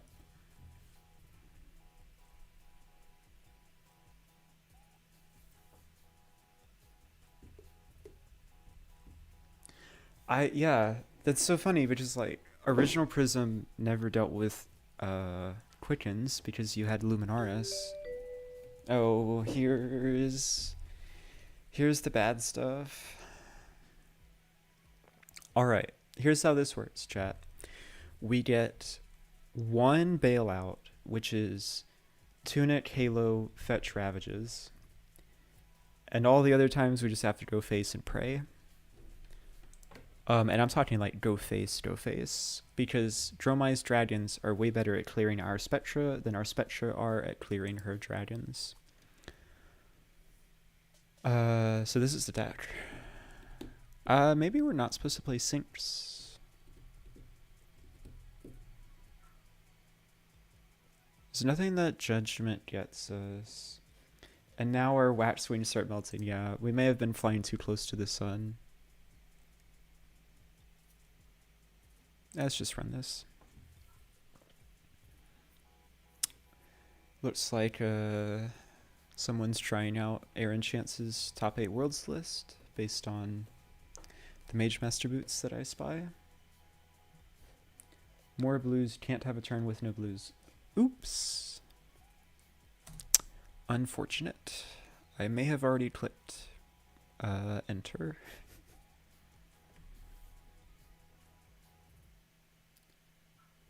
Game ended with Dromai on 42 life, Fishra. Well, I'm going to attempt to not have it be that bad, but they have just pitched 2 major... That's like the single best card they could play against me.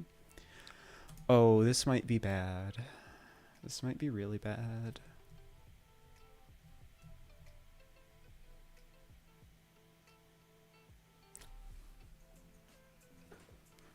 Sorry, I keep forgetting that my camera's here, not here now. What? What? Oh, I see. Yeah, that makes sense, I guess. Tomotai is happening, is what's happening.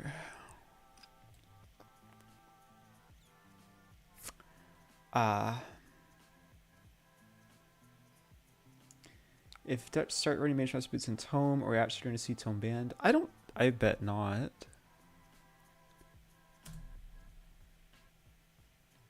Alright. Kill my Halo? Kill my Tunic is interesting choice. Very interesting choice.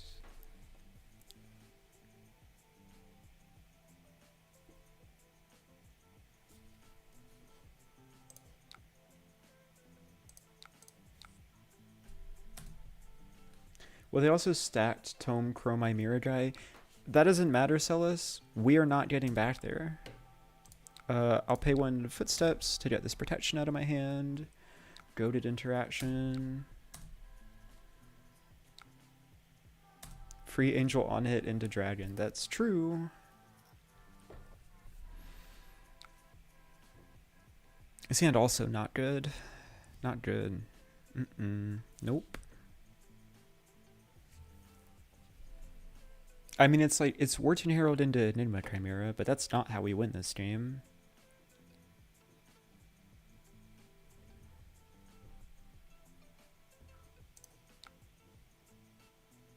I can't let this Tumultide live. It'll just kill me. It'll strip me naked and kill me.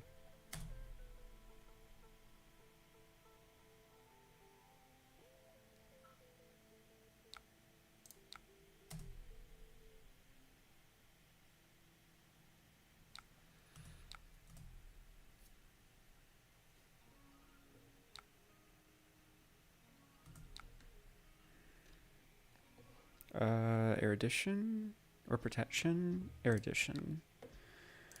We gotta get lucky if we want to win the rest of this game. God, no tunic is so rough. Aren't they full of poppers though? Like they definitely, I think they should have taken footsteps. Yeah, vanilla 6 damage. Never mind.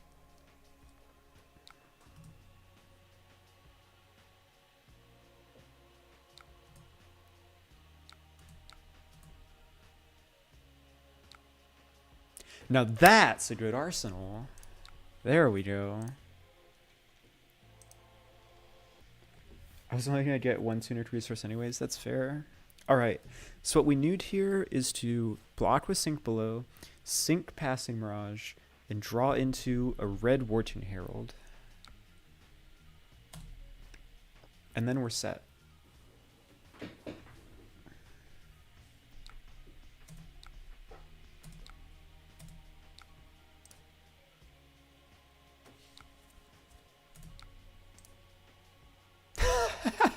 Double Plasm? Believe in the heart of the cards. The cards are telling me that I am drawing my favorite card. Double Plasm, not exactly what I was hoping for.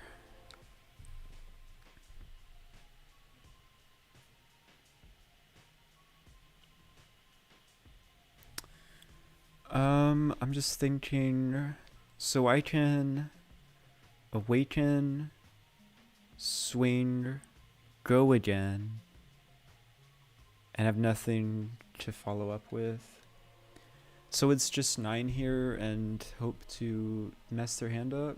This must be a first time Dromai player. Yeah, probably so. I can flip Soraya, but I can't swing with her, and Plasm is unfortunate.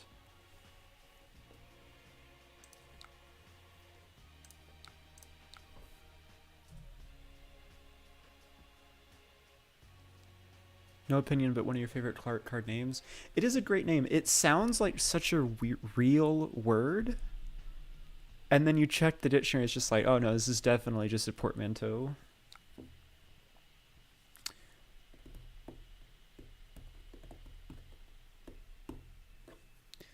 I mean, I want to take away the thing that puts more dragons on the board.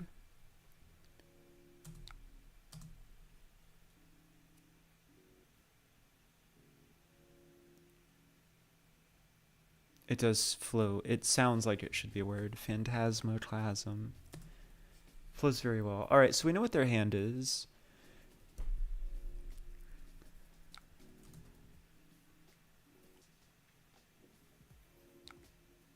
Dromai is good, but Dromai players aren't. What a succinct description, Chase. I'm not trying to pass priority. Sorry. I want to awaken. Let me gain 4 life. Or 3-ish.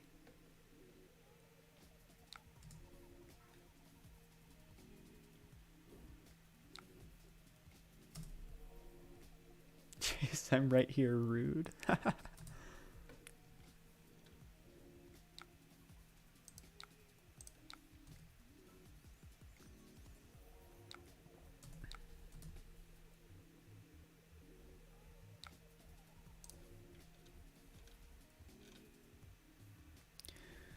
These hands just aren't doing it. You do not. Oh, they do have the blue for that. All right.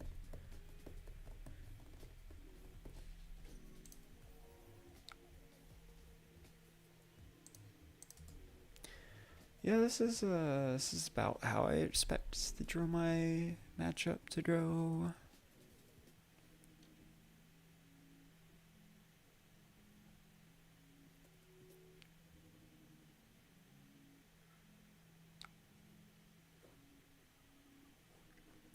Swing, go again. Still can't play Clasm. We also can't swing and go again these two, so looks like a hand that blocks to me.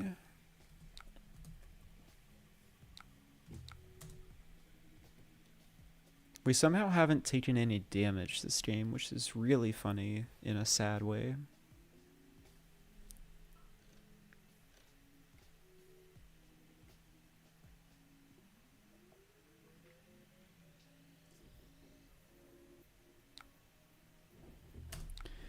ALS loop implies that we are playing Arclight Sentinel, though, Amelia.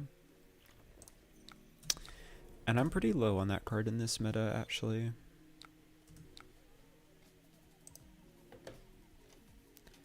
It's just so many cards in the ALS package we have to devote to, like, maybe beat Dromai sometimes. I just don't think that the value is there in terms of, like... Alright, well, if you want to kill my Soraya, I am okay with that.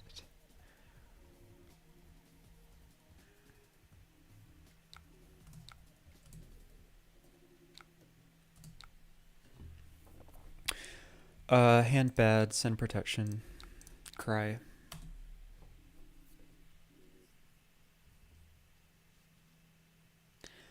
I'm scared because the longer we go without a double herald hand, it means the longer they have to draw a command and conquer. Remember when there was a turn 0 Tumultide this game, and we haven't taken any damage yet? It's wild stuff.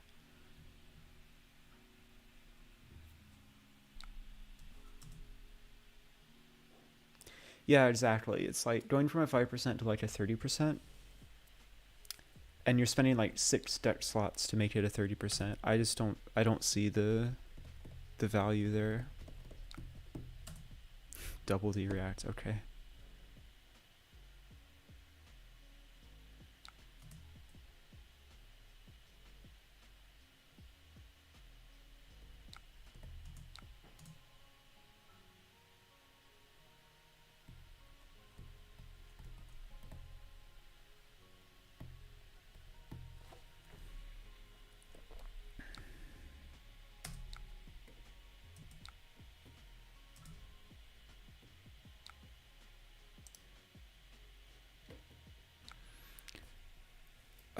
Yeah, we just have to be greedy and draw into a Wharton Herald, right? Nope. Here's where Tunic would be really, really good. But we don't have one, so like...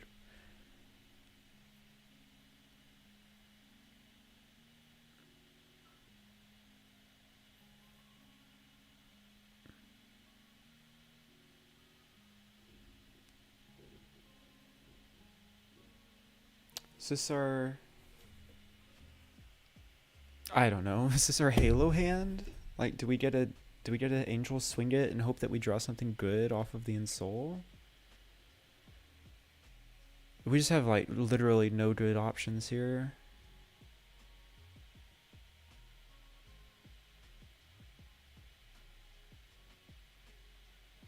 Sure, let's pull the trigger.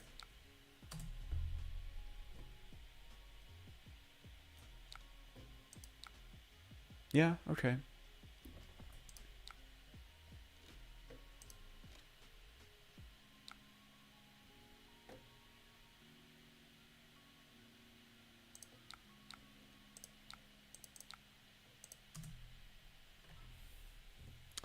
Where is our figment that makes a resource on ETB?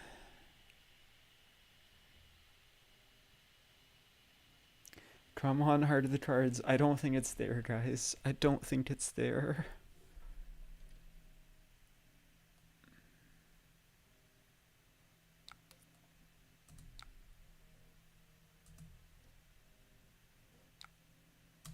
Oh my god.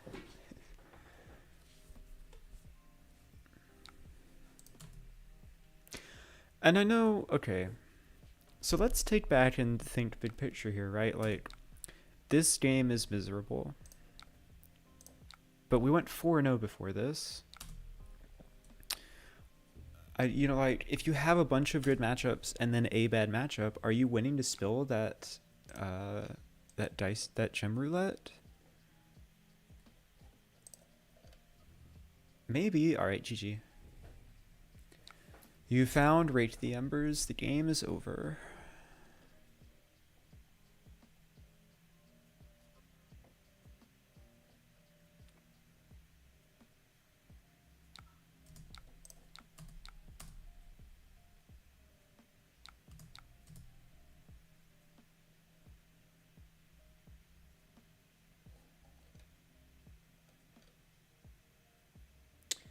Just depends on how popular Dromai ends up being. I mean, I agree with that. I just keep looking at these tournaments where, like, if you get past round 2 or 3, at the top tables, there's a handful of very good Dromais and then no one else. And so I really wonder if you can just lean hard into that and get away with, like, skirting around the Dromai issue.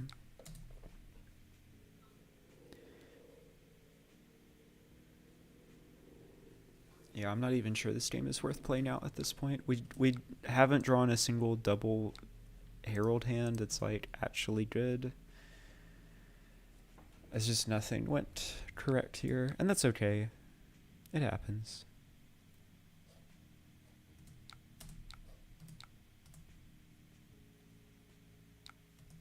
I'll give it like one more hand.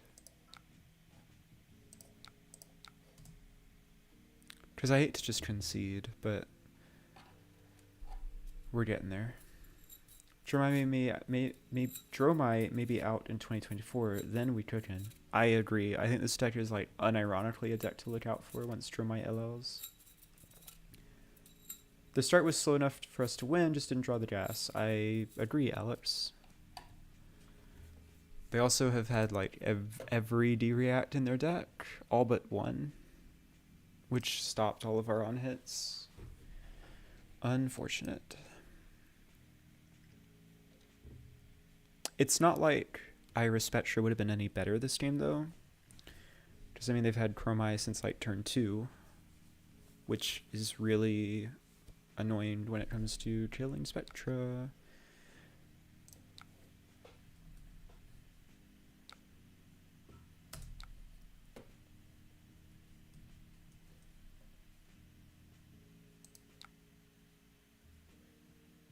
Think.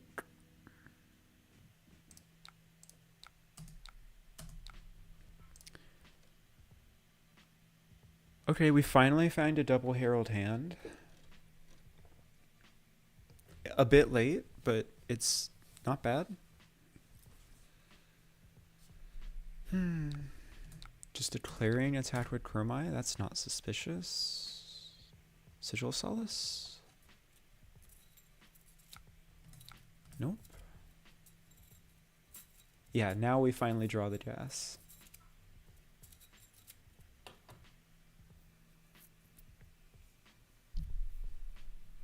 There's always a world where they draw like a hand that's 2 Tome of Imperial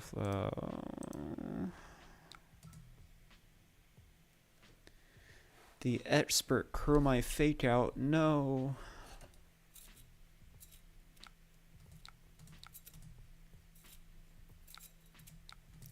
Oh, I have no figments to tutor on my turn, do I? Because Triumph is in my hand.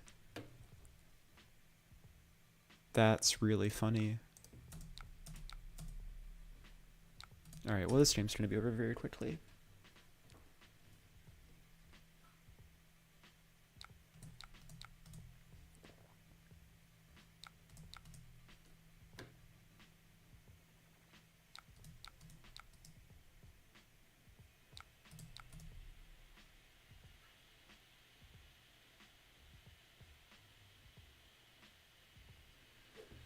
Just vibing as I die. Another Kyloria on top.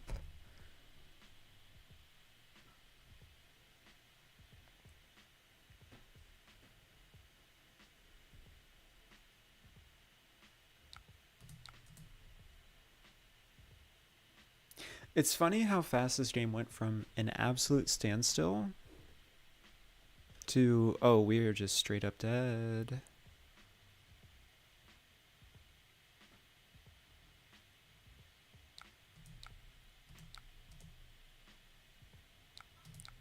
There is kind of a strange, like, special solace in knowing that I can't draw the popper to have an out here.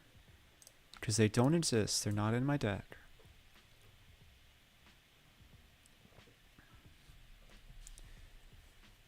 There's a nice acceptance that comes with that. Just like knowing the... Alright. Our opponent has seen all of their D-Reps now officially in the top half of their deck. I guess they did draw a bunch with tomes and gold. Tome singular.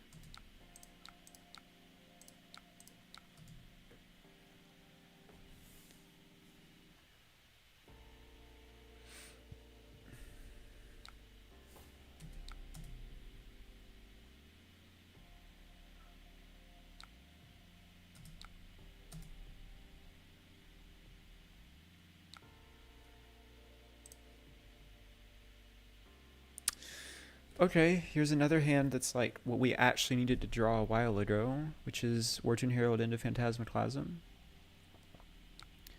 But opponent has double Kyloria, we're just like actually dead on board. Good game.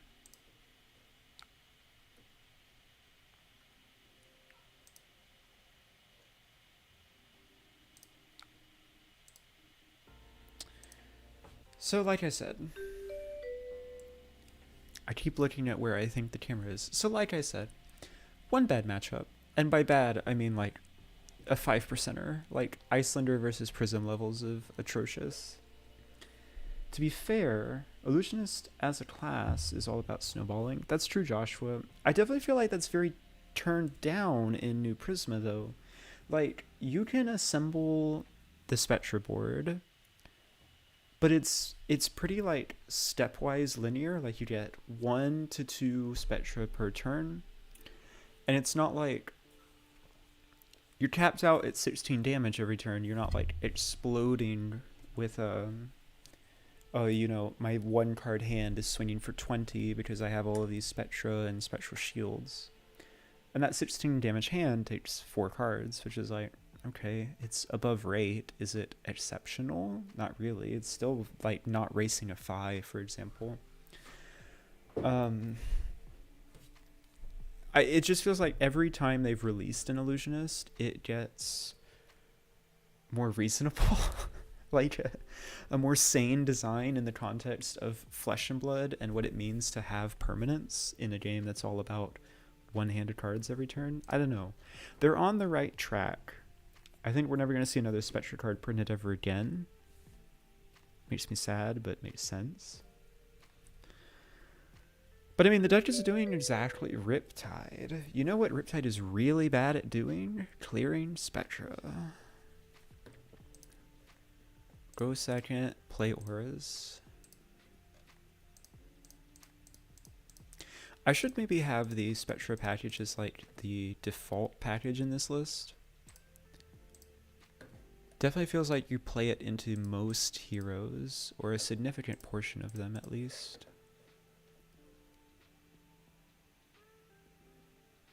You were about to cue into me on Riptide. It's pretty funny. Where are my last 2 cuts? There they are.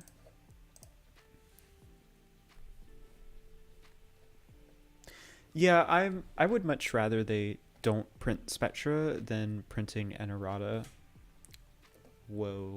New Horizon, Quiver of Rustling Leaves, Barbed Castaway Riptide. Now this is a spicy meatball.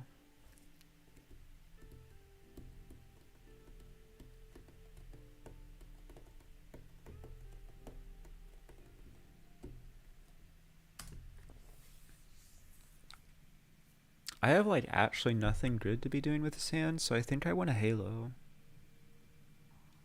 Aim counters in my Riptide It's more likely than you think.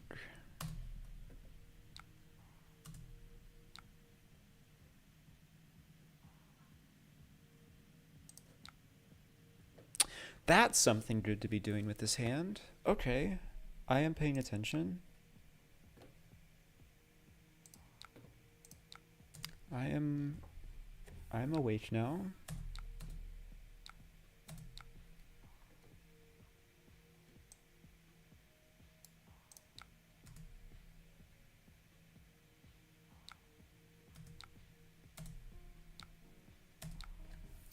Am I flipping ages here?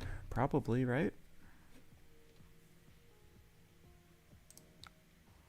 Riptide doesn't exactly strike me as the kind of hero that can fatigue me out of Spectra, so I don't think I need to really worry about assembling like the... Oh, what is this hand?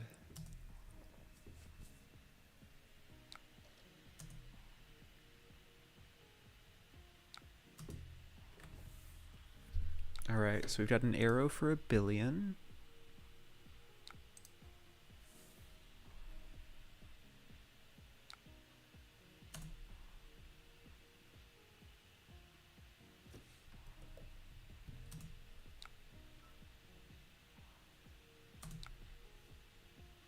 Fourteen is a lot. 6, 7, 8, 9, 10, 11, 12.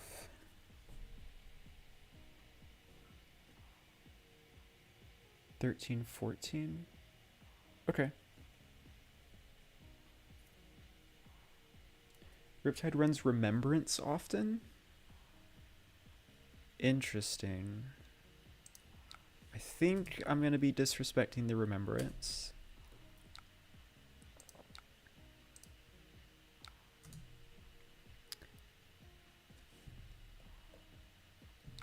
To be quite honest.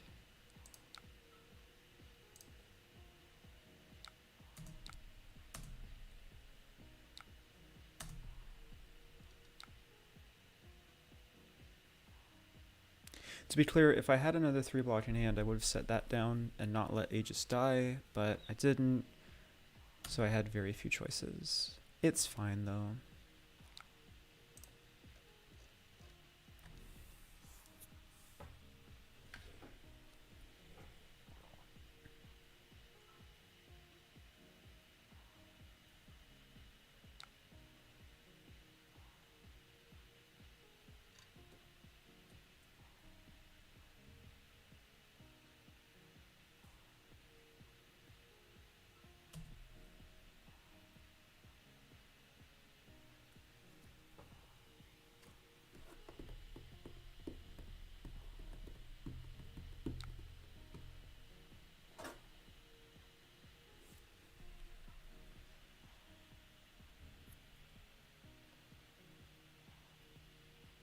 I need my deck to cooperate a little bit.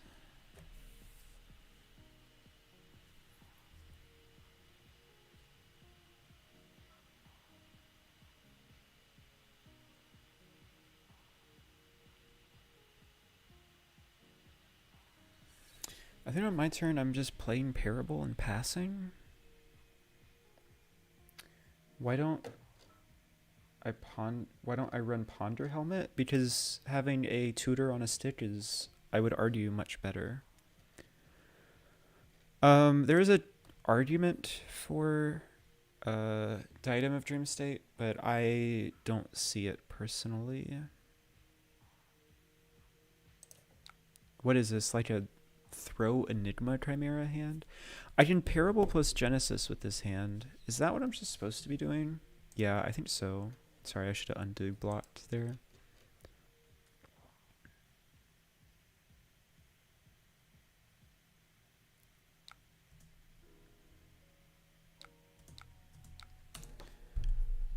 Okay, lose 2 shields, take 3. Unfortunate. And then just another E-Strike? Sure.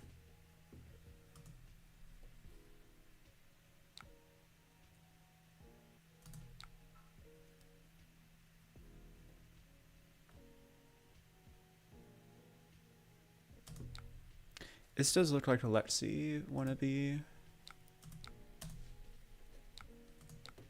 Alright, and now on my turn, I can leave Tunic up and give him a very hard choice in terms of leaving the board clear for the rest of the game. Oh my, what a hand.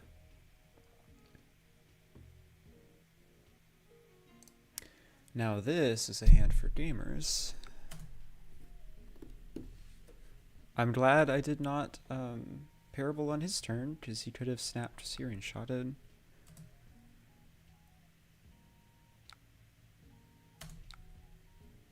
Ravrab reveals Ravrab and gets -1.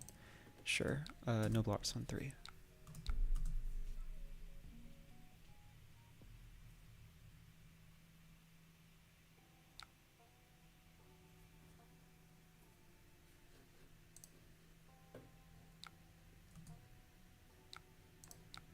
I will take my Merciful, thank you very much.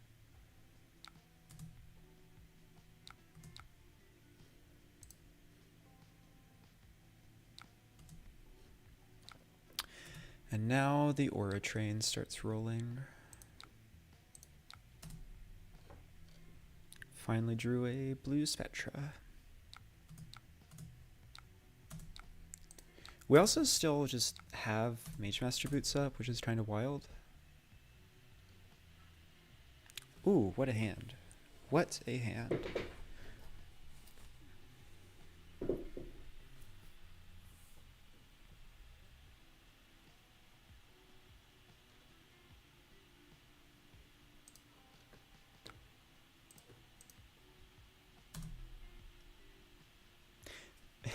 It's a... Oh. Deadeye is a real problem when there's aim counters running around, huh?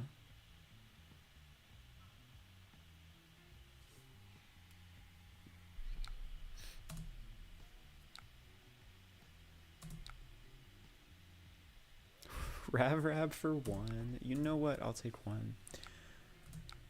Unless they have another buff in hand. No, this is for 7, which we can comfortably block. Oh, I'm tempted to give up Tunic. I think it's probably worth it. Deadeye only affects the arrow with a name counter, right? Yeah. We've already seen a lot of our yellow auras. Our board state is obscene. I think this is worth it.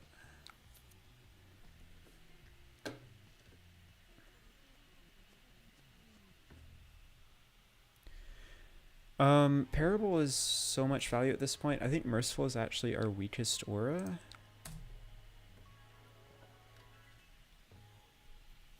Out of this bunch, at least. Yeah, that's a... What does this do? I have not activated a reaction this chain link.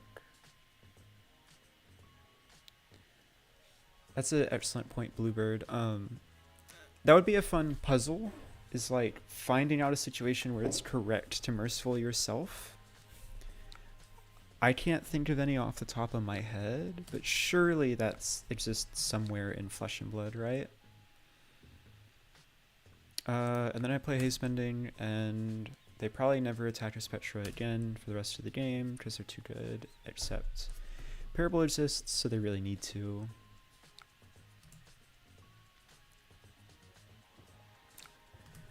We legitimately might end this game without ever cracking Mage Master Boots, which is really funny.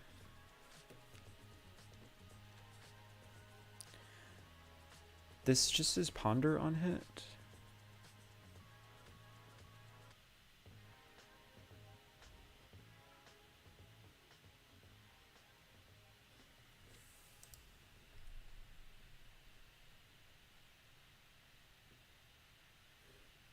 But yeah, okay. I don't see the damage value there.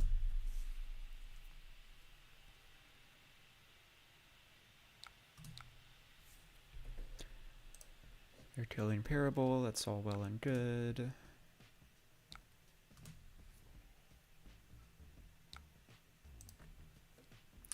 somehow still think Merciful is our weakest aura. And then we get to Arsenal, the synced below now. We're down on life, but I think we're in a perfectly fine board state.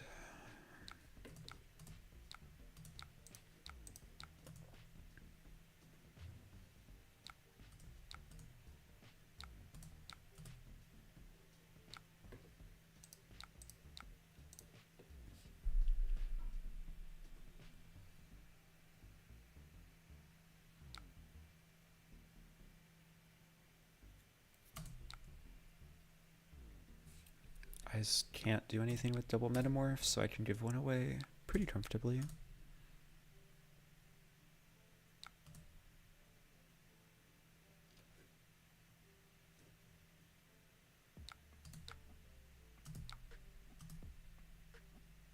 Rain Razors.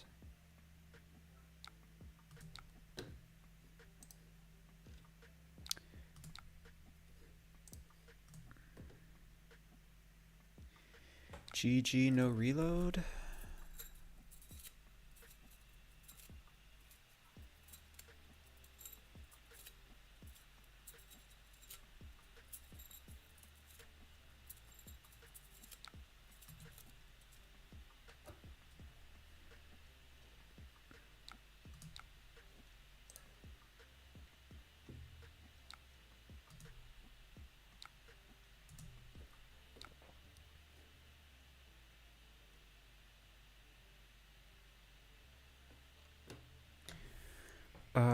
He's bending, right?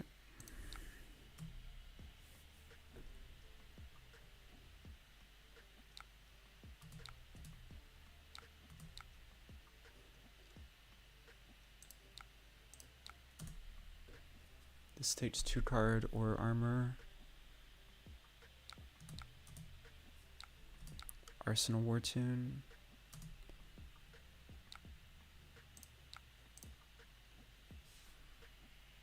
I don't see how we lose this game, even with our Merciful drawn.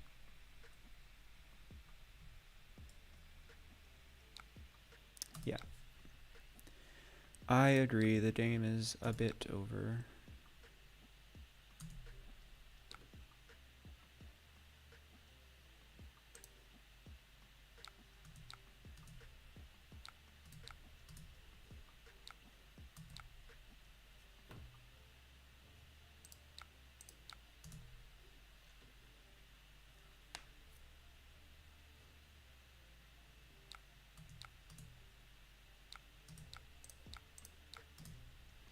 We probably won't kill them this turn, is the funny part.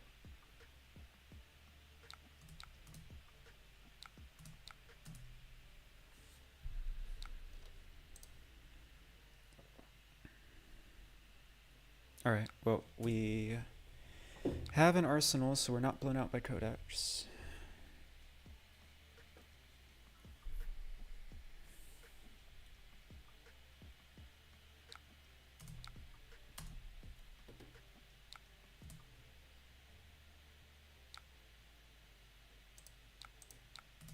GG, opponent. Oh, they're weapons, so they get hit with frailty. I hadn't thought about that. Or weapons with... yeah, that's funny.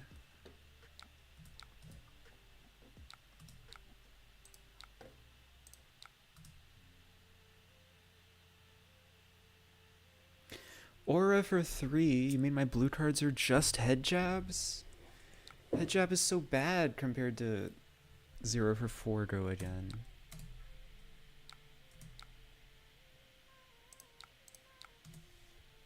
Is that a popper in hand? It is not.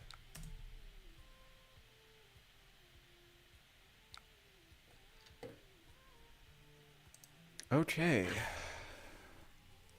What is that, a 6-game set at this point? It's playing a lot. I think I got one more in me, chat. But the good times have been rolling for sure. Clearly Iris is better than original Luminaris, since it's not totally zeroed by frailty. Syndra with the big brain. That's ingenious. Clearly Iris Prism has found her niche in Living Legend format when Lexi is the best deck and you have to worry about frailty tokens. Just ignore the fact that like Lexi shoots 2 arrows at you and then clears a Spectra with her 3rd arrow, but Voltaire is a silly card. Hey, thank you for hanging out, Zachary. You're leaving at just about the right time since there's only 1 game left.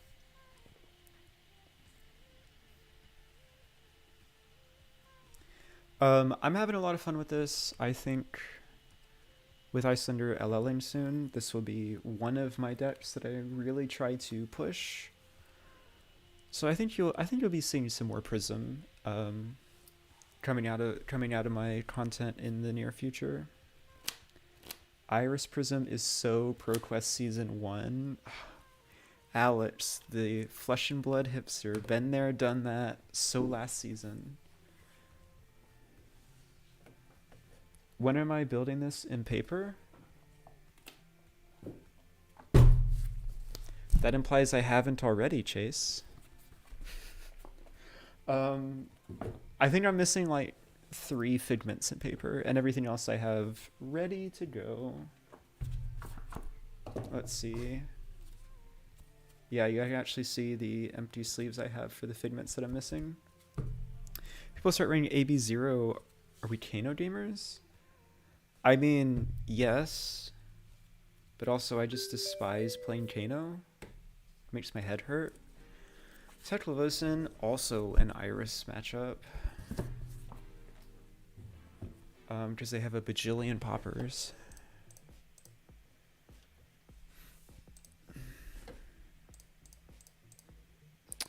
I really should make this the main board default at this point. It's pretty clear which one you play against more often, at least in Talishar meta, which we know is a perfect representation of constructed event metas.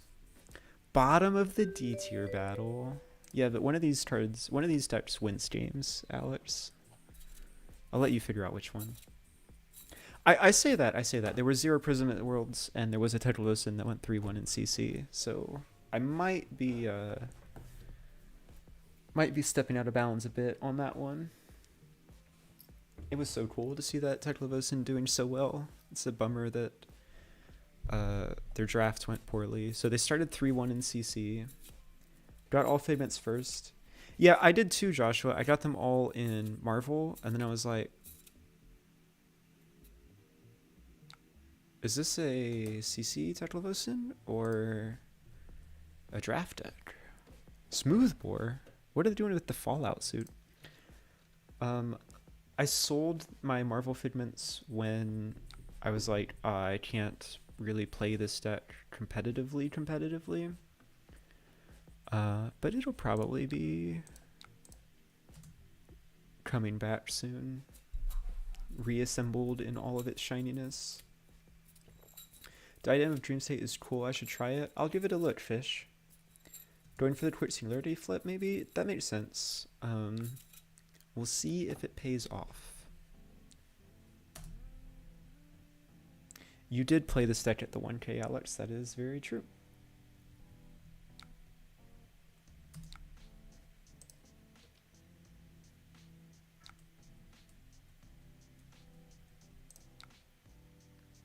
Beautiful.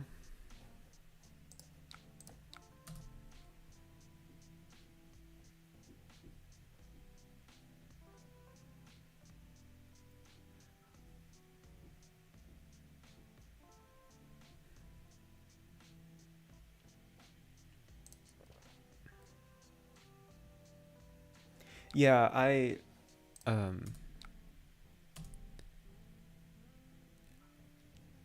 they were a bit more than I expected, Joshua, but the way I did it was I actually buy listed a bunch of cards I had to min-max, and then turned that into store credit that I used for figments. Highly recommend if you've never done that before. I totally am not biased since like I'm on their team or anything.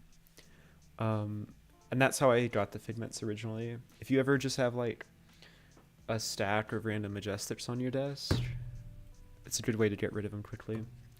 Do I like Phantasmal Footsteps? I think they are a necessary evil when you are trying to play Heralds, because there's just some matchups where like Iris really doesn't cut it.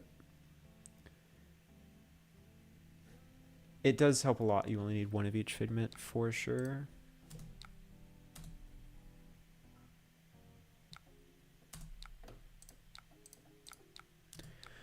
When we have the breathing room, I'm happy taking a turn off, just playing out a second aura like this.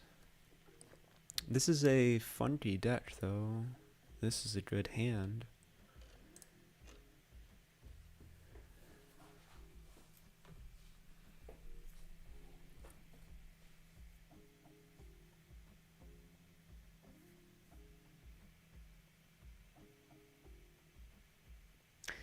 I guess Diadem is pretty neat when you combo it with Wave specifically. So this is just 2. It doesn't have Go again. Sweet. I'm happy with that. Wow, they're going deep on the Evo payoffs. Interesting. Definitely a unique Teklovossen list.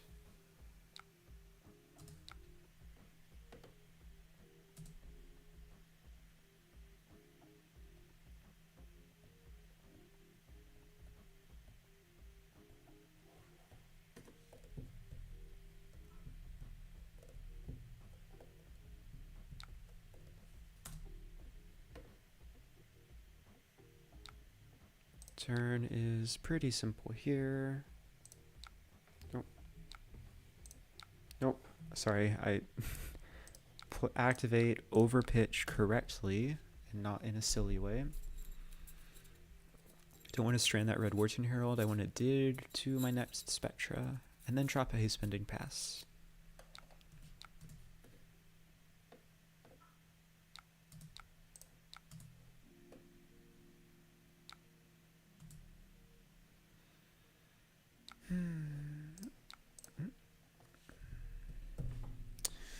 That is a hand with 0 Spectra. Scary.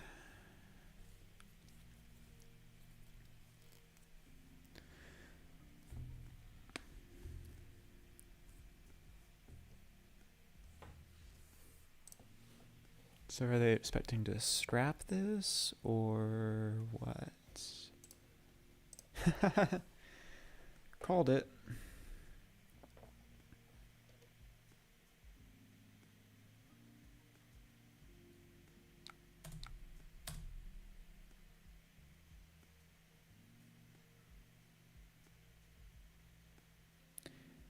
And then we just get to unload. We definitely, because it's Teklovossen, we want to be pitching our D-reacts to second cycle as much as possible, because that's when their Evo payoff war machines, Terminator tanks, etc. will be online. And Soul Shield plus a 3-block from hand just stuffs them so hard. What do we got? A big Bertha. This is a funky Teklovossen list.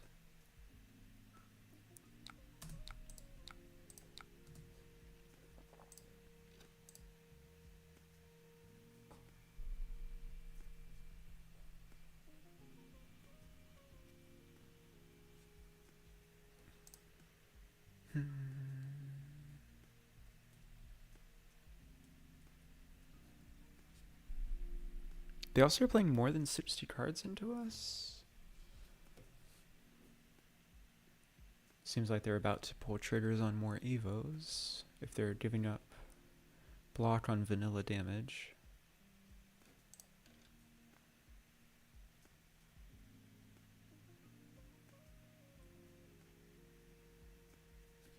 Okay.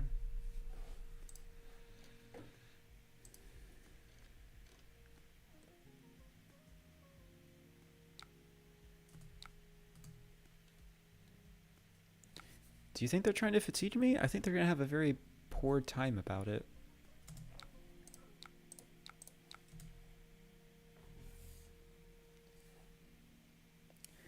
I think that's going to go very poorly.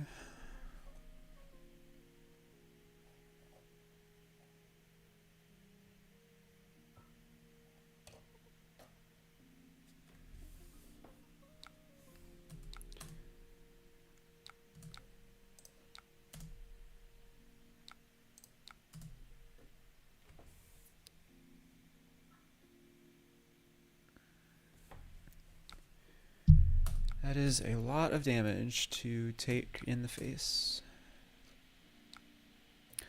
Oh no, I'm a fool. My Heart of Fyendal is turned off.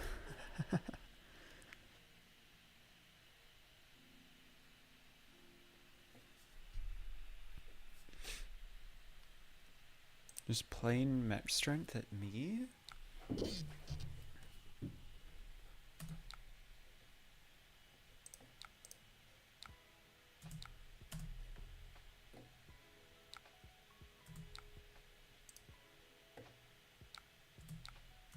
I would love a turn to take a break and develop another Spectra. Thank you, Teklovossen. Not to lie, I might become like a side gamer, post heavy hitters, allies without downsides is super appealing. I mean, are they without downsides, Vishra? You have to what? You have to hit with a weapon or have attached with a weapon before they can attack at all? And you have to pay for them? I think it's a pretty reasonable take on allies. But to call it like no downside, I feel is a stretch. Plasm also a card very good versus Teklovossen. Not that we're playing it because of him, but just because he only has a handful of poppers, and so cycling his hand can really mess with how many he has available. Just killing haze bending. You'll love to see it.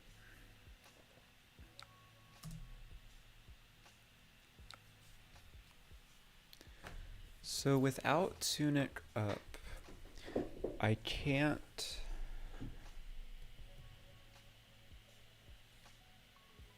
Merciful plus passing this turn. I can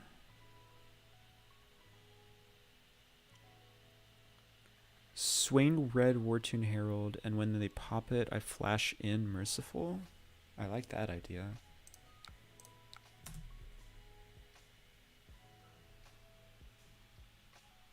I see what you mean, Vishra. No Phantasm, no Ward allies. Yeah, that makes sense.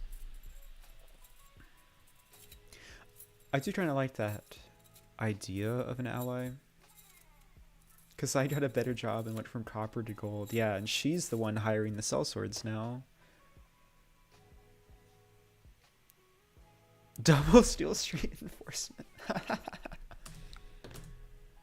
Okay, okay. I see you, Teklovossen. Denying me the pop. Well, I still will play my Merciful Retribution.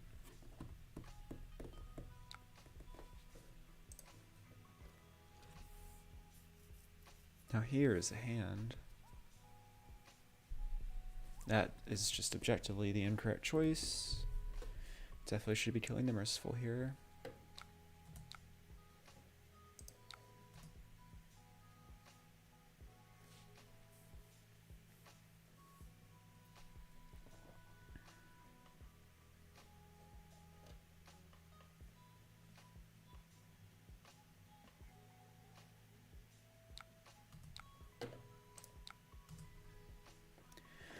Looks like a good tunic boots turn to me.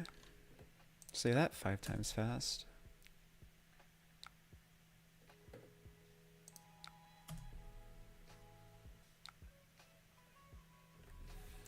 I think I'm supposed to swing a shield here.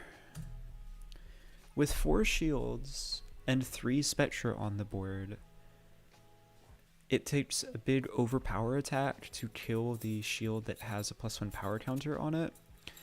And if Teklo is going out of his way to kill my shields, I'm just winning anyways because I have a Merciful Retribution and Haze Bending. And like all of these Spectra are such high priorities, I actually don't want them to be killed.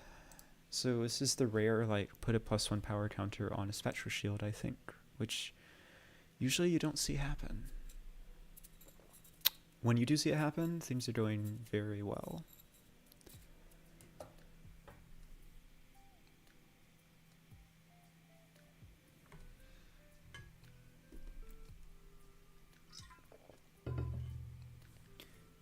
And if he tries to overpower me, it can get a Figment and flip Halo. Exactly. We're just... Things are looking good for this game. Which figments do I have left? All of them? I haven't done any yet? Oh. Didn't realize that.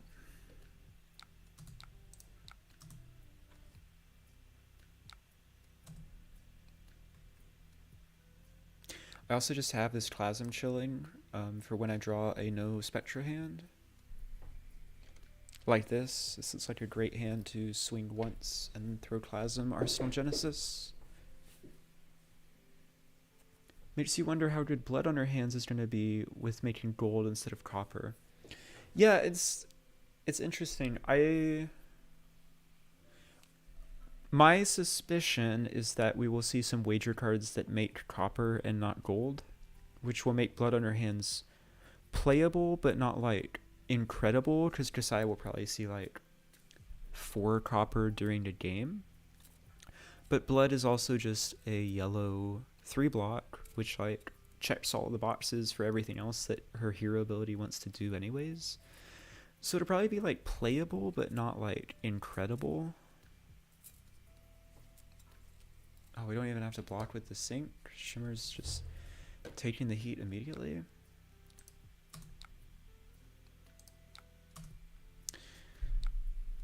I don't think that fatigue plan is working very well.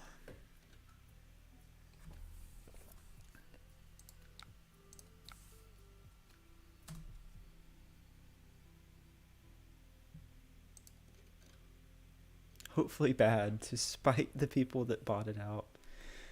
Those buyouts always happen, Vishra. You will grow numb to them eventually. Oh, yellow firewall revealed yellow firewall. Wait a minute. Yellow firewall? That's an interesting... I guess it makes sense. It's a yellow, it's a 3 block, and it gets you closer to your next Evo. Interesting. How much do I care about actually playing this Genesis? I think enough.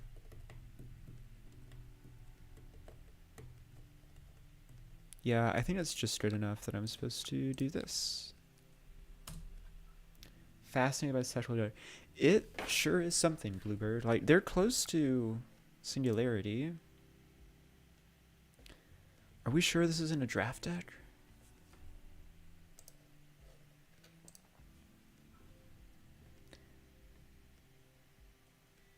You had a bag full of cold flow crown dominions before the spike? I am jealous of you, Vishra. I gotta learn to invest in cards more, I guess, beyond Prism Figments.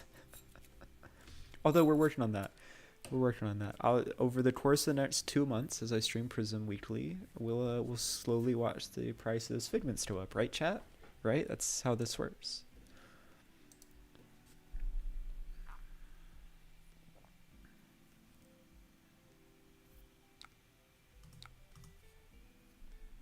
Buy all the Stallion Flesh Batters. Yeah, that's a pretty good idea.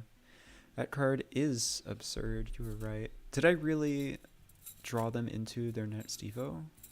Because I stranded a Fabricate in hand because it's a no block card. Nope.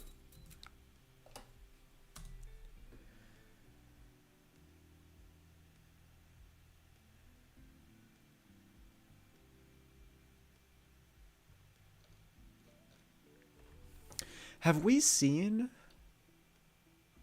We haven't seen a single Steel Soul memory. Or a Steel Soul in general, I mean. What's going on with this Teklovossen deck? Simply buy out Tome of AO. It will be good eventually. Now that is some premium hopium. Not cope, just hope. I can see that card being good. It's probably going to take a long time. Hands busted, can't lose.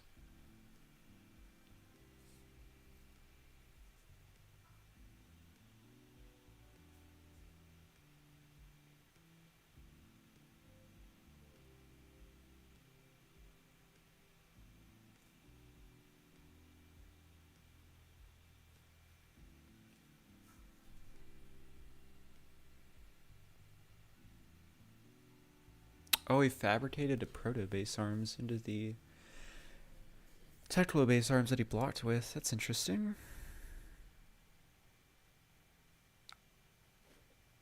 I guess he's just clearing his arsenal. Thank you.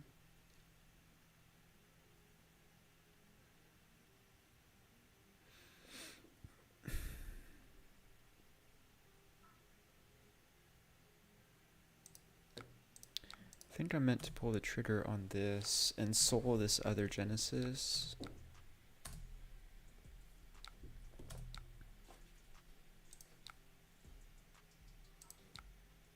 Oh, I'm so good at this game. Nope. Cancel.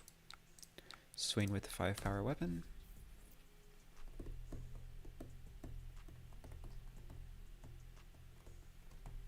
Jokes aside, I really don't see how we are ever falling behind here. Steklo has also just had the smoothbore sitting in his banished for like 4 turns now.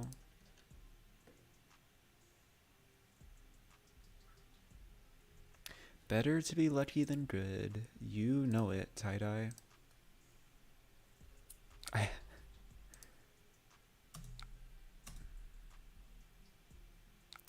Yeah, it definitely feels like a game is over, but we have to play it out scenario.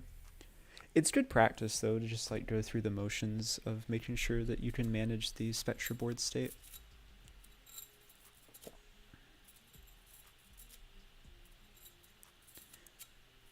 You know, with our ward, we're almost back up to a regular starting health total. We're at 32 plus 7 is 39, almost 40. Sounds incredible. Sounds like really incredible. Wow.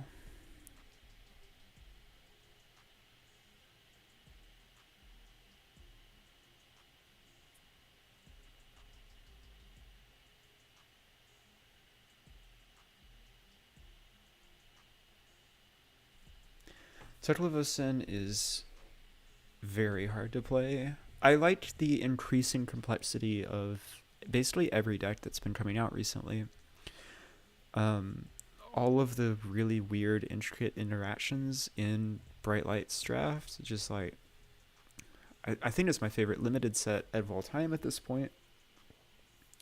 And in CC, the heroes are sweet too. Cogenesis, that makes sense. Unfortunately, I have a haze bending on the field.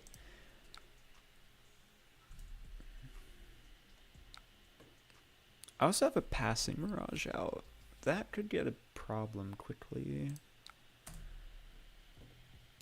But when I see a double Spectra hand, how can I not take the double Spectra?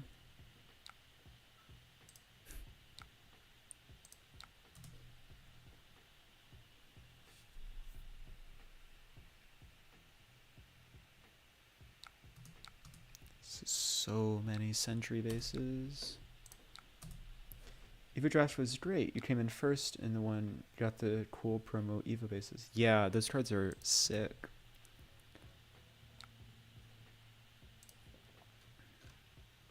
Gorgeous.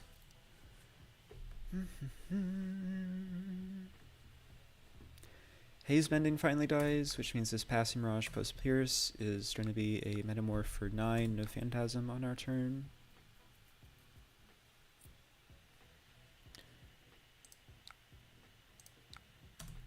Makes me sad that the best versions of Prism run almost none of the Dusk Till Dawn cards other than Figments. It is unfortunate, tie-dye, but like, I don't know, the Heralds count, right? They were reprinted in Dusk Till Dawn. They're kind of Dusk Till Dawn cards. They're actually relevant with Fabricate. Yeah, we literally saw that this game, right, Fish? They blocked the Teklo base arms and then fabricated proto bases, which is a really neat play.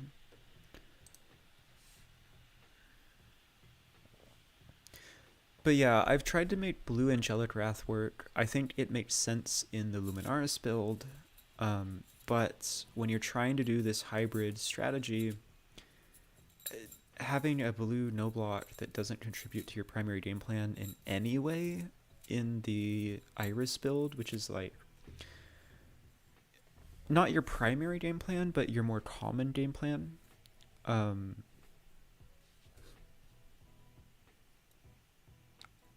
that's interesting. So I burned the passing on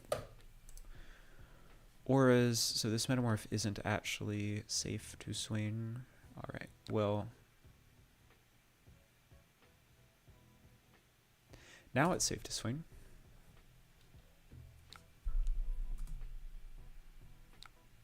So Teklo had a handful of 3-blots and he decided to throw them all away.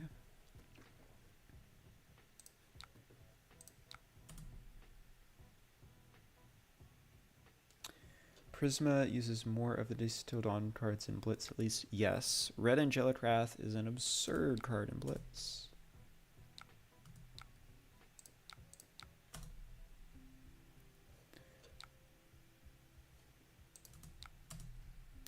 I definitely feel squeezed for slots in Hybrid Celis. There is a very probable world where I'm just supposed to be playing Iris, and that makes me so sad because Luminaris is so cool. I don't know. Iris is just so bad versus ninjas because, like, they go really wide and then they kill your Spectra with their last chain link. Not sure that there's an elegant answer. You want Numenarus to be playable so bad? I brought it in the list. I won a game with Numenarus today. Huh? Does that count? I also lost the game with Numenarus, but that was Dromai, and those don't count because Dromai. That's what I tell myself, at least.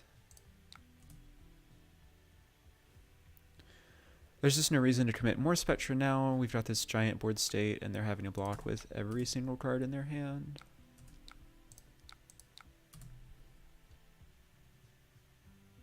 So that's Pauper or die. They have the Pauper. That's fine.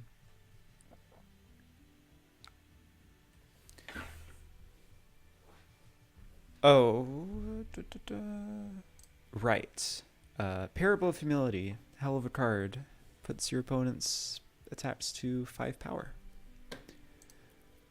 I was thinking for a second, just like, no, Passing Rush was definitely eaten by the Aura swings. Well, then. I've been going for almost 3 hours at this point. That's long for me, comparatively. Let me... Cool. Well, that sure was a stream.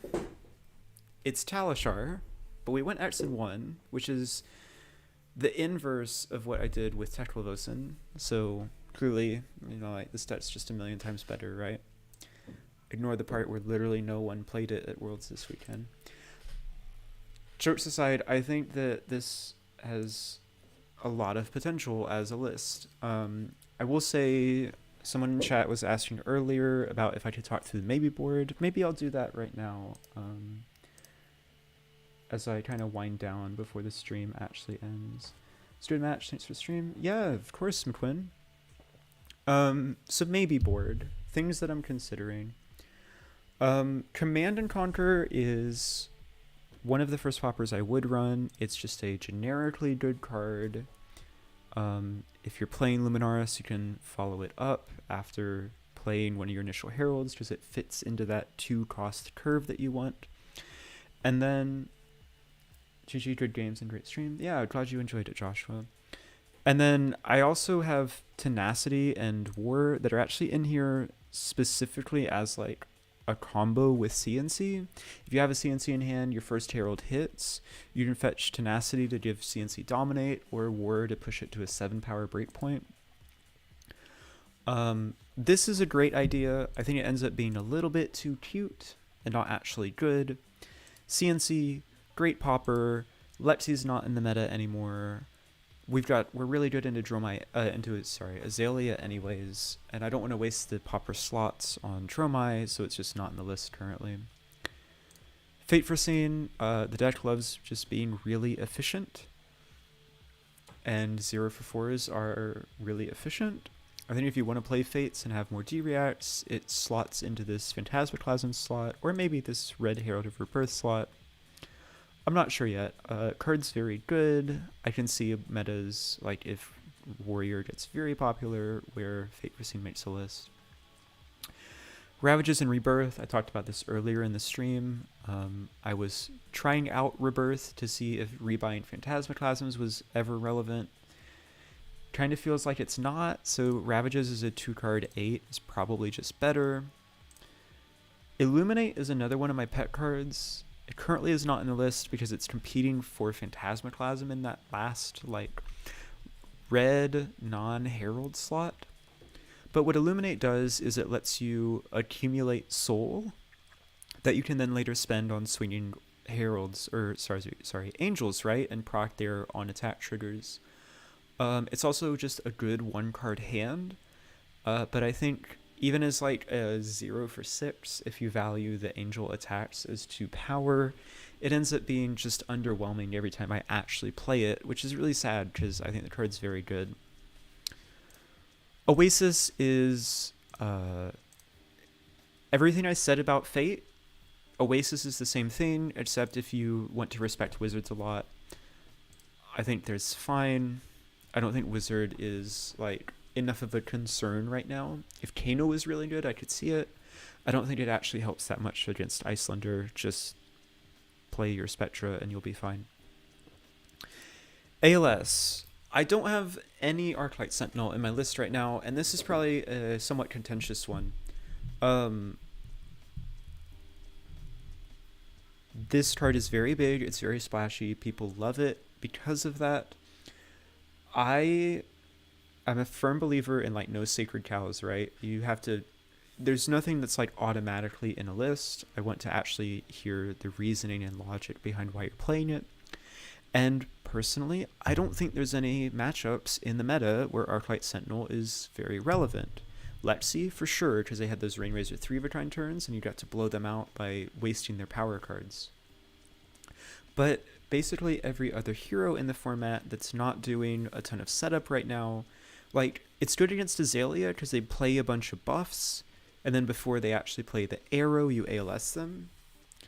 But outside of, like, that niche case, and outside of the Arclight Sentinel loop, which you can Google that if you want. There's a loop where you use Avalon, Figment of Rebirth, and ALS 2 Arclight Sentinels, and you just lock your opponent out as you generate soul and an arbitrary amount of spectral shields. I don't believe in that. Like, you can make it happen during a game. I think the juice is not worth the squeeze, and so I just can't justify the room for ALS in my deck.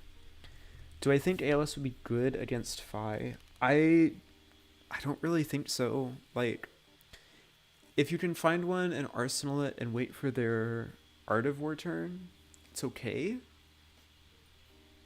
It's okay, but also just Halo for Triumph and essentially counterspell their Art of War. Or, even better, wait until they crack their links and then fetch a Judgment off of your Halo. But, like, yeah, it's just a yellow 3-block, and you don't have resources to play it all the time.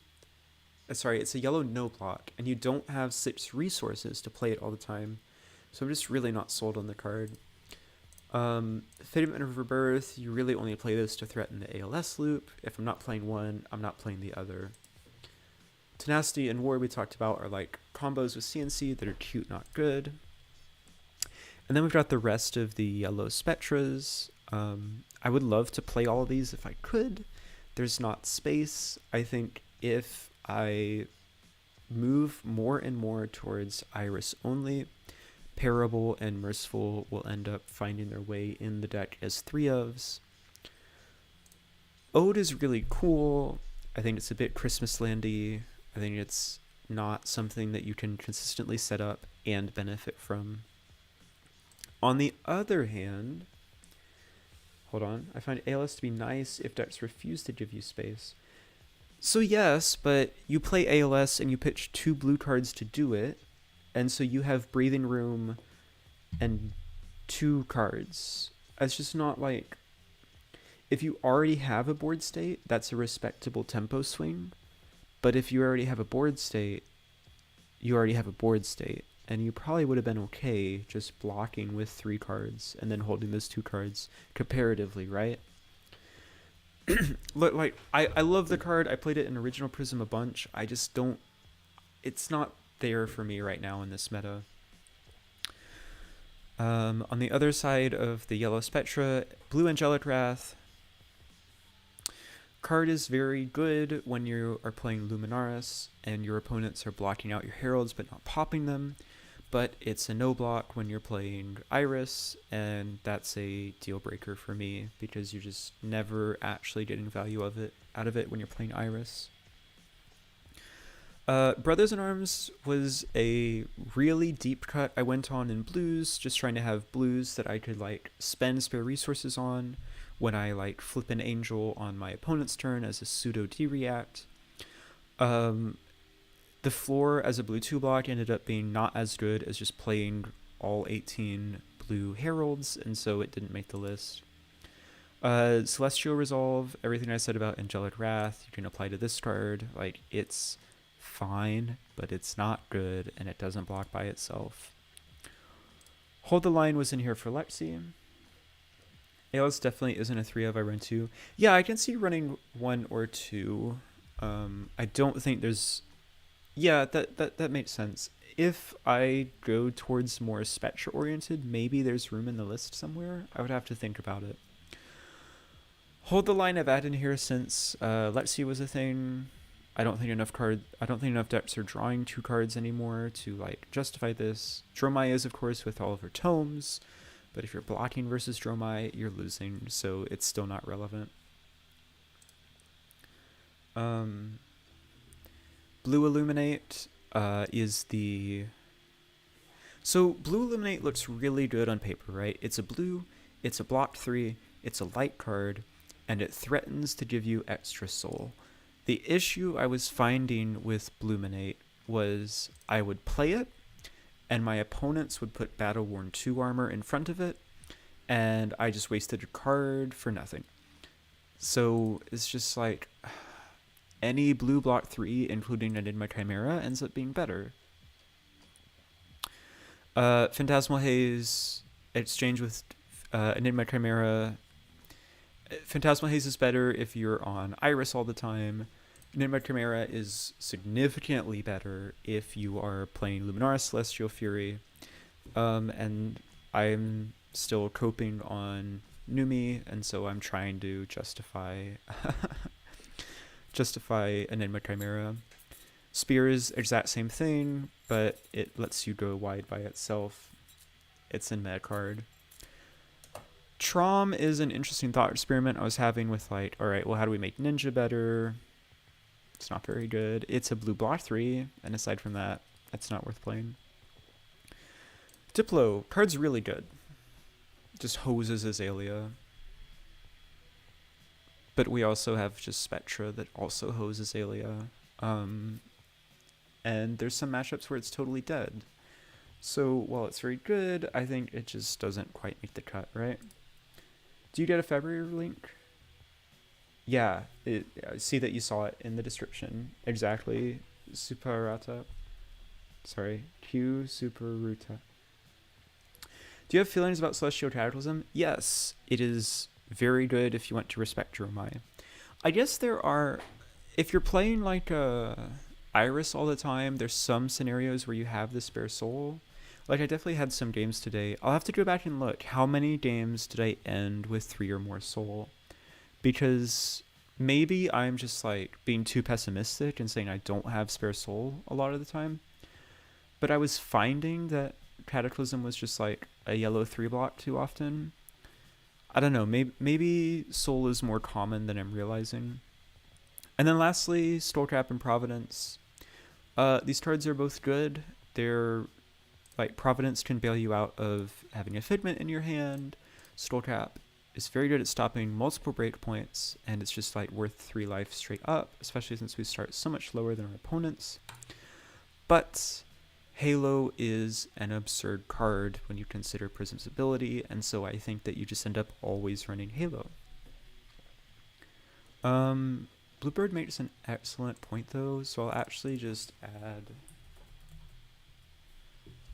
Let me just add Sea Strike to the MaybeBoard, and I'll think about it and probably post in Purple Discord if I change anything, because you're right, I was ending some games with multiple soul. That's it, I'm out. I've been talking for 3 hours. I've had an absolute blast. Hopefully y'all have been convinced at least a little bit that Prism isn't trash tier. And I had a lot of fun. I'll probably do this again soon. No guarantees that next stream will be Prism, just because like there's a bunch of decks I want to try right now. But I have a feeling we'll be seeing me play Prism in the future and in the near future. Thanks for hanging out, everybody. I will catch you later.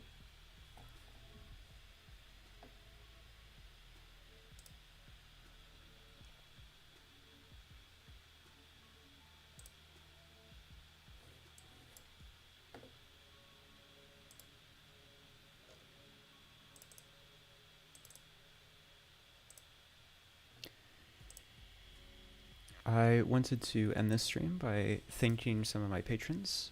You can find a link to my Patreon in the description of this video. There's just a single tier. It's $1 a month. It gets you access to custom talishar card sleeves, which you saw me playing with today. And it gets your name in randomly appearing in the credits, like you see right now on the stream.